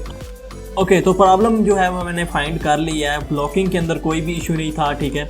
मुझे तकरीबन 10 मिनट लगे इस चीज़ को फाइंड आउट करने में। मैंने जैसे कि आपको बताया था कि मैं पिछले 1 साल से मैंने कोडलर के ऊपर काम नहीं किया हुआ, मैं टोटली कोडिंग के ऊपर कन्वर्ट हो चुका था। तो उसी वजह से फायरबेस के ऊपर जिस तरह से हम कोडिंग में यूज़ करते हैं और यहाँ पर विदाउट कोडिंग और विद कोडिंग में जो है वो यूजेज में थोड़ा सा फ़र्क है डेटाबेस का, ठीक है, वैल्यूज़ को फैच करने में। तो वही थोड़ी सी जो है वो मिस्टेक मुझसे हुई थी। वो ये है कि जो ऐप डिटेल्स के अंदर रेफर अमाउंट और साइन अप बोनस हम यूज़ कर रहे थे, ये ऐड नहीं हो रहा यहाँ पर। उसकी एक वजह है कि यहाँ पर इसको हमने बताना है कि ये क्या चीज़ है, ये टेक्स्ट है, ये क्या है, ये हमें इसको बताना पड़ेगा कि ये भाई एक टेक्स्ट है और इस टेक्स्ट को आगे तुमने जो है वो मल्टीपल कंडीशंस के अंदर यूज़ भी कर सकते हो। तो इसको बताना पड़ेगा वो इनपुट करने का तरीका क्या है। ये जो बाकी चीज़ें जो है इसके अंदर ऐड हो रही हैं, ये अगर आप देखेंगे एक अकाउंट बनता है, अकाउंट बनने के साथ ये इसके अंदर नंबर है, ये उसके बाद टेक्स्ट है, ठीक है। तो इनमें फ़र्क है थोड़ा सा। ये नंबर जो है ये उसको खुद ब खुद डबल कोटेशन और नंबर और आगे फिर डबल कोटेशन लगा रहा है, और आगे टेक्स्ट जो है उसको कुछ इस तरह से लिख रहे हैं, double quotation backslash double quotation, उसके बाद टेक्स्ट और फिर से बैकस्लैश और उसके एंड में डबल कोटेशन लिख रहा है, ठीक है। इसके दरमियान हमें अपना टेक्स्ट लिखना था अगर हम खुद से इनपुट अगर करते हैं तो एक काम करते हैं, आपको अगर नहीं समझ आ रही नीचे आ जाएं और यहाँ पर जो ऐप डिटेल्स हैं इसके अंदर हमने सिंपली ये करना है। हमने 5 सिंपल 5 लिखा हुआ है, लेकिन हमने इसकी टेक्स्ट इसको नहीं बताया कि ये क्या चीज़ है। इसको बताने का तरीका ये है कि मैं यहाँ पर लिखता हूँ double quotation backslash double quotation और इसके बाद मैं लिखता हूँ 5, या जो भी आपने टेक्स्ट लिखना है, जो भी चीज़ इनपुट करनी है वो आपने इनपुट कर ली, और उसके बाद बैकस्लैश और फिर से डबल कोटेशन और फिर से डबल कोटेशन एंड एंटर कर देना है आपने, ठीक है। तो ये हमारी इनपुट यहाँ पर सक्सेसफुली हो चुकी है। अब इसको पता है कि ये एक टेक्स्ट है और आगे फर्दर जो इसने कंडीशंस अप्लाई करनी है इसके ऊपर, जो भी ऑपरेशंस परफॉर्म होंगे ब्लॉकिंग के अंदर, ये उसको समझ लेगा कि ये चीज़ एक वैल्यू है, इसको वैल्यू को आगे किस तरह से मैनिपुलेट करना है, ठीक है। अब साइन अप के लिए भी इसी तरह से मैं ले देता हूँ double quotation backslash double quotation, उसके बाद जो भी आपने टेक्स्ट वगैरह अपना लिखना है मैं लिखता हूँ 5, मैं 5 ही रुपीज़ देना चाहता हूँ साइन अप बोनस के तौर पर, बैकस्लैश और डबल कोटेशन लिख के मैं एंटर कर देता हूँ, ठीक है। तो ये हो गया हमारा दोनों का। अब इसको दोबारा से टेस्ट करते हैं। हमारी ब्लॉकिंग के अंदर कोई भी इशू नहीं था, ठीक है। तो अब चलते हैं हम मोबाइल की तरफ और इसको टेस्ट कर लेते हैं। ओके, तो एग्जाम्पल के लिए यहाँ पर मैं जो है वो ये 555 वाला जो नंबर है इसको मैं रेफर के तौर पर यूज़ करूँगा, तो 5 रुपये इसको भी मिलने चाहिए, और जो मैं न्यू अकाउंट क्रिएट करूँगा 5 रुपये उसके अंदर भी आने चाहिए, ठीक है। तो मैं यहाँ पर एक न्यू अकाउंट क्रिएट करूँगा जी, किस नंबर से 112233, ये मेरा न्यू अकाउंट होगा, ये वो वाला फ़ोन नंबर है, और पासवर्ड कुछ भी हो, और किसके अंदर मैं स्टोर कौन सा रेफर के तौर पर यूज़ करूँगा 555, ठीक है। अभी इसका बैलेंस 0 है, तो 555 मैं यूज़ कर लेता हूँ। ओके, 555 हमने यूज़ कर लिया। अब साइन अप करते हैं इसको, ठीक है। तो मैं जैसे ही साइन अप बटन के ऊपर क्लिक करता हूँ हमारा अकाउंट क्रिएट हो चुका है, और डेटाबेस के अंदर भी आप देख सकते हो 555 के अंदर बैलेंस जो है उसका बढ़ चुका है, ठीक है। उसको ये 5 रुपये जो है वो रेफ़र के मिल चुके हैं, ठीक है। रेफ़र करने के उसको 5 रुपये मिल चुके हैं, और मेरा 1122 और 33 वाला ये जो अकाउंट है इसके बैलेंस के अंदर भी अगर आप देखेंगे तो 5 रुपये इसके अंदर भी इसको साइन अप बोनस के तौर पर मिले हैं, ठीक है। इसको साइन अप बोनस के तौर पर मिले। एक और काम करता हूँ, ये जो 555 को एक दफ़ा ये 5 रुपये रेफ़र के मिल चुके हैं, अब एक न्यू अकाउंट क्रिएट करता हूँ और उसके अंदर फिर से 555 को ही देता हूँ रेफ़र के तौर पर, और इसका बैलेंस देखते हैं और इंक्रीज़ होता है या नहीं होता, ठीक है। तो इससे जो है मज़ीद एरर्स जो हैं वो अगर अकर होते हैं तो हमें पता चल जाएगा, ठीक है। तो मैं यहाँ पर इस रेफ़र को एज इट इज़ रहने देता हूँ, और फ़ोन नंबर जो है वो थोड़ा चेंज कर लेता हूँ, 44 कर लेता हूँ, 11223344, और रेफर नंबर वही 555 ही रहने देता हूँ, और देखते हैं कि इसका इंक्रीज़ होती है कि नहीं। तो मैं इसको साइन अप करता हूँ, अकाउंट क्रिएट हो चुका है, और जी हमारे पास यहाँ पर देख सकते हैं आप कि 555 की बैलेंस जो है वो अभी 10 हो चुका है, यानी कि हमारा रेफर और साइन अप जो सिस्टम है वो भी प्रॉपर्ली वर्क कर रहा है, ठीक है। और बाकी चीज़ें भी जो हमने इस चीज़ के अंदर, इस ट्यूटोरियल के अंदर की हैं, वो भी सारी प्रॉपरली वर्क कर रही हैं। ठीक है, कोई भी चीज़ इसके अंदर डिफ़िकल्ट नहीं है। बात सिर्फ ये है कि आपको थोड़ा सा फोकस्ड होना पड़ेगा, इसके ऊपर फोकस करना पड़ेगा और आप ये सारी चीज़ें जो हैं वो खुद से कर सकते हैं। इस ट्यूटोरियल को बार बार देखिएगा, अगर आपको समझ नहीं आती तो इसको बार बार देखिएगा। ठीक है, और अगर आपको ये पसंद आया है तो इसको जो है वो आपने लाइक करना है, अपने दोस्तों के साथ शेयर करना है, और कुछ भी ना करें तो कमेंट और लाइक आपने ज़रूर करना है। ठीक है, कमेंट और लाइक आपने ज़रूर करना है। मैं एक फ्रीलांसर हूँ, तो मैं जो भी काम करता हूँ मैं पेड काम करता हूँ। ठीक है, और ये जो है ये भी आप पेड काम ही समझ लें। इसकी कीमत ये है कि आपने अपना प्यार दिखाना है। अगर आपको ये पसंद आती है, लाइक और इसके नीचे आपने कमेंट ज़रूर करना है, यही इसकी पेमेंट होगी। ठीक है, तो मिलते हैं इसके नेक्स्ट पार्ट के अंदर। इसका जो थर्ड पार्ट है उसके अंदर हम मज़ीद इसको आगे कंटिन्यू करेंगे। अभी फ़िलहाल जो है ये काफ़ी लंबा ट्यूटोरियल मेरे ख्याल से बन चुका होगा, तो इस चीज़ को आप जो है वो एक दफ़ा कवर करने की कोशिश करें, आप इस चीज़ को सीखें, और अगर आप इसको समझ जाते हो तो आपका आगे वाला काम भी बहुत ज़्यादा आसान होगा, वो इससे भी ज़्यादा आपको आसान लगेगा। ठीक है, उसके बाद हम जो है वो लॉगिन वाली स्क्रीन है उसको करेंगे थर्ड पार्ट के अंदर, और फिर उसके बाद हम आगे आहिस्ता सब स्टेप बाय स्टेप जो है वो करते रहेंगे। ठीक है, तो मिलते हैं इसके नेक्स्ट पार्ट के अंदर। आप प्लेलिस्ट को भी जिसकी जो है वो एक्सेस कर सकते हो, चैनल के अंदर जाके आप इसकी प्लेलिस्ट को चेक कर लीजिएगा। ठीक है, ताकि अगर आप इसको आप थर्ड पार्ट को, फोर्थ पार्ट को, किसी भी पार्ट को देख रहे हैं, आपने पिछले पार्ट नहीं देखे, तो आप इस प्लेलिस्ट के अंदर आके उस चीज़ को देख सकते हो। तो थर्ड पार्ट के अंदर मिलते हैं। Stay tuned. अल्लाह हाफिज़।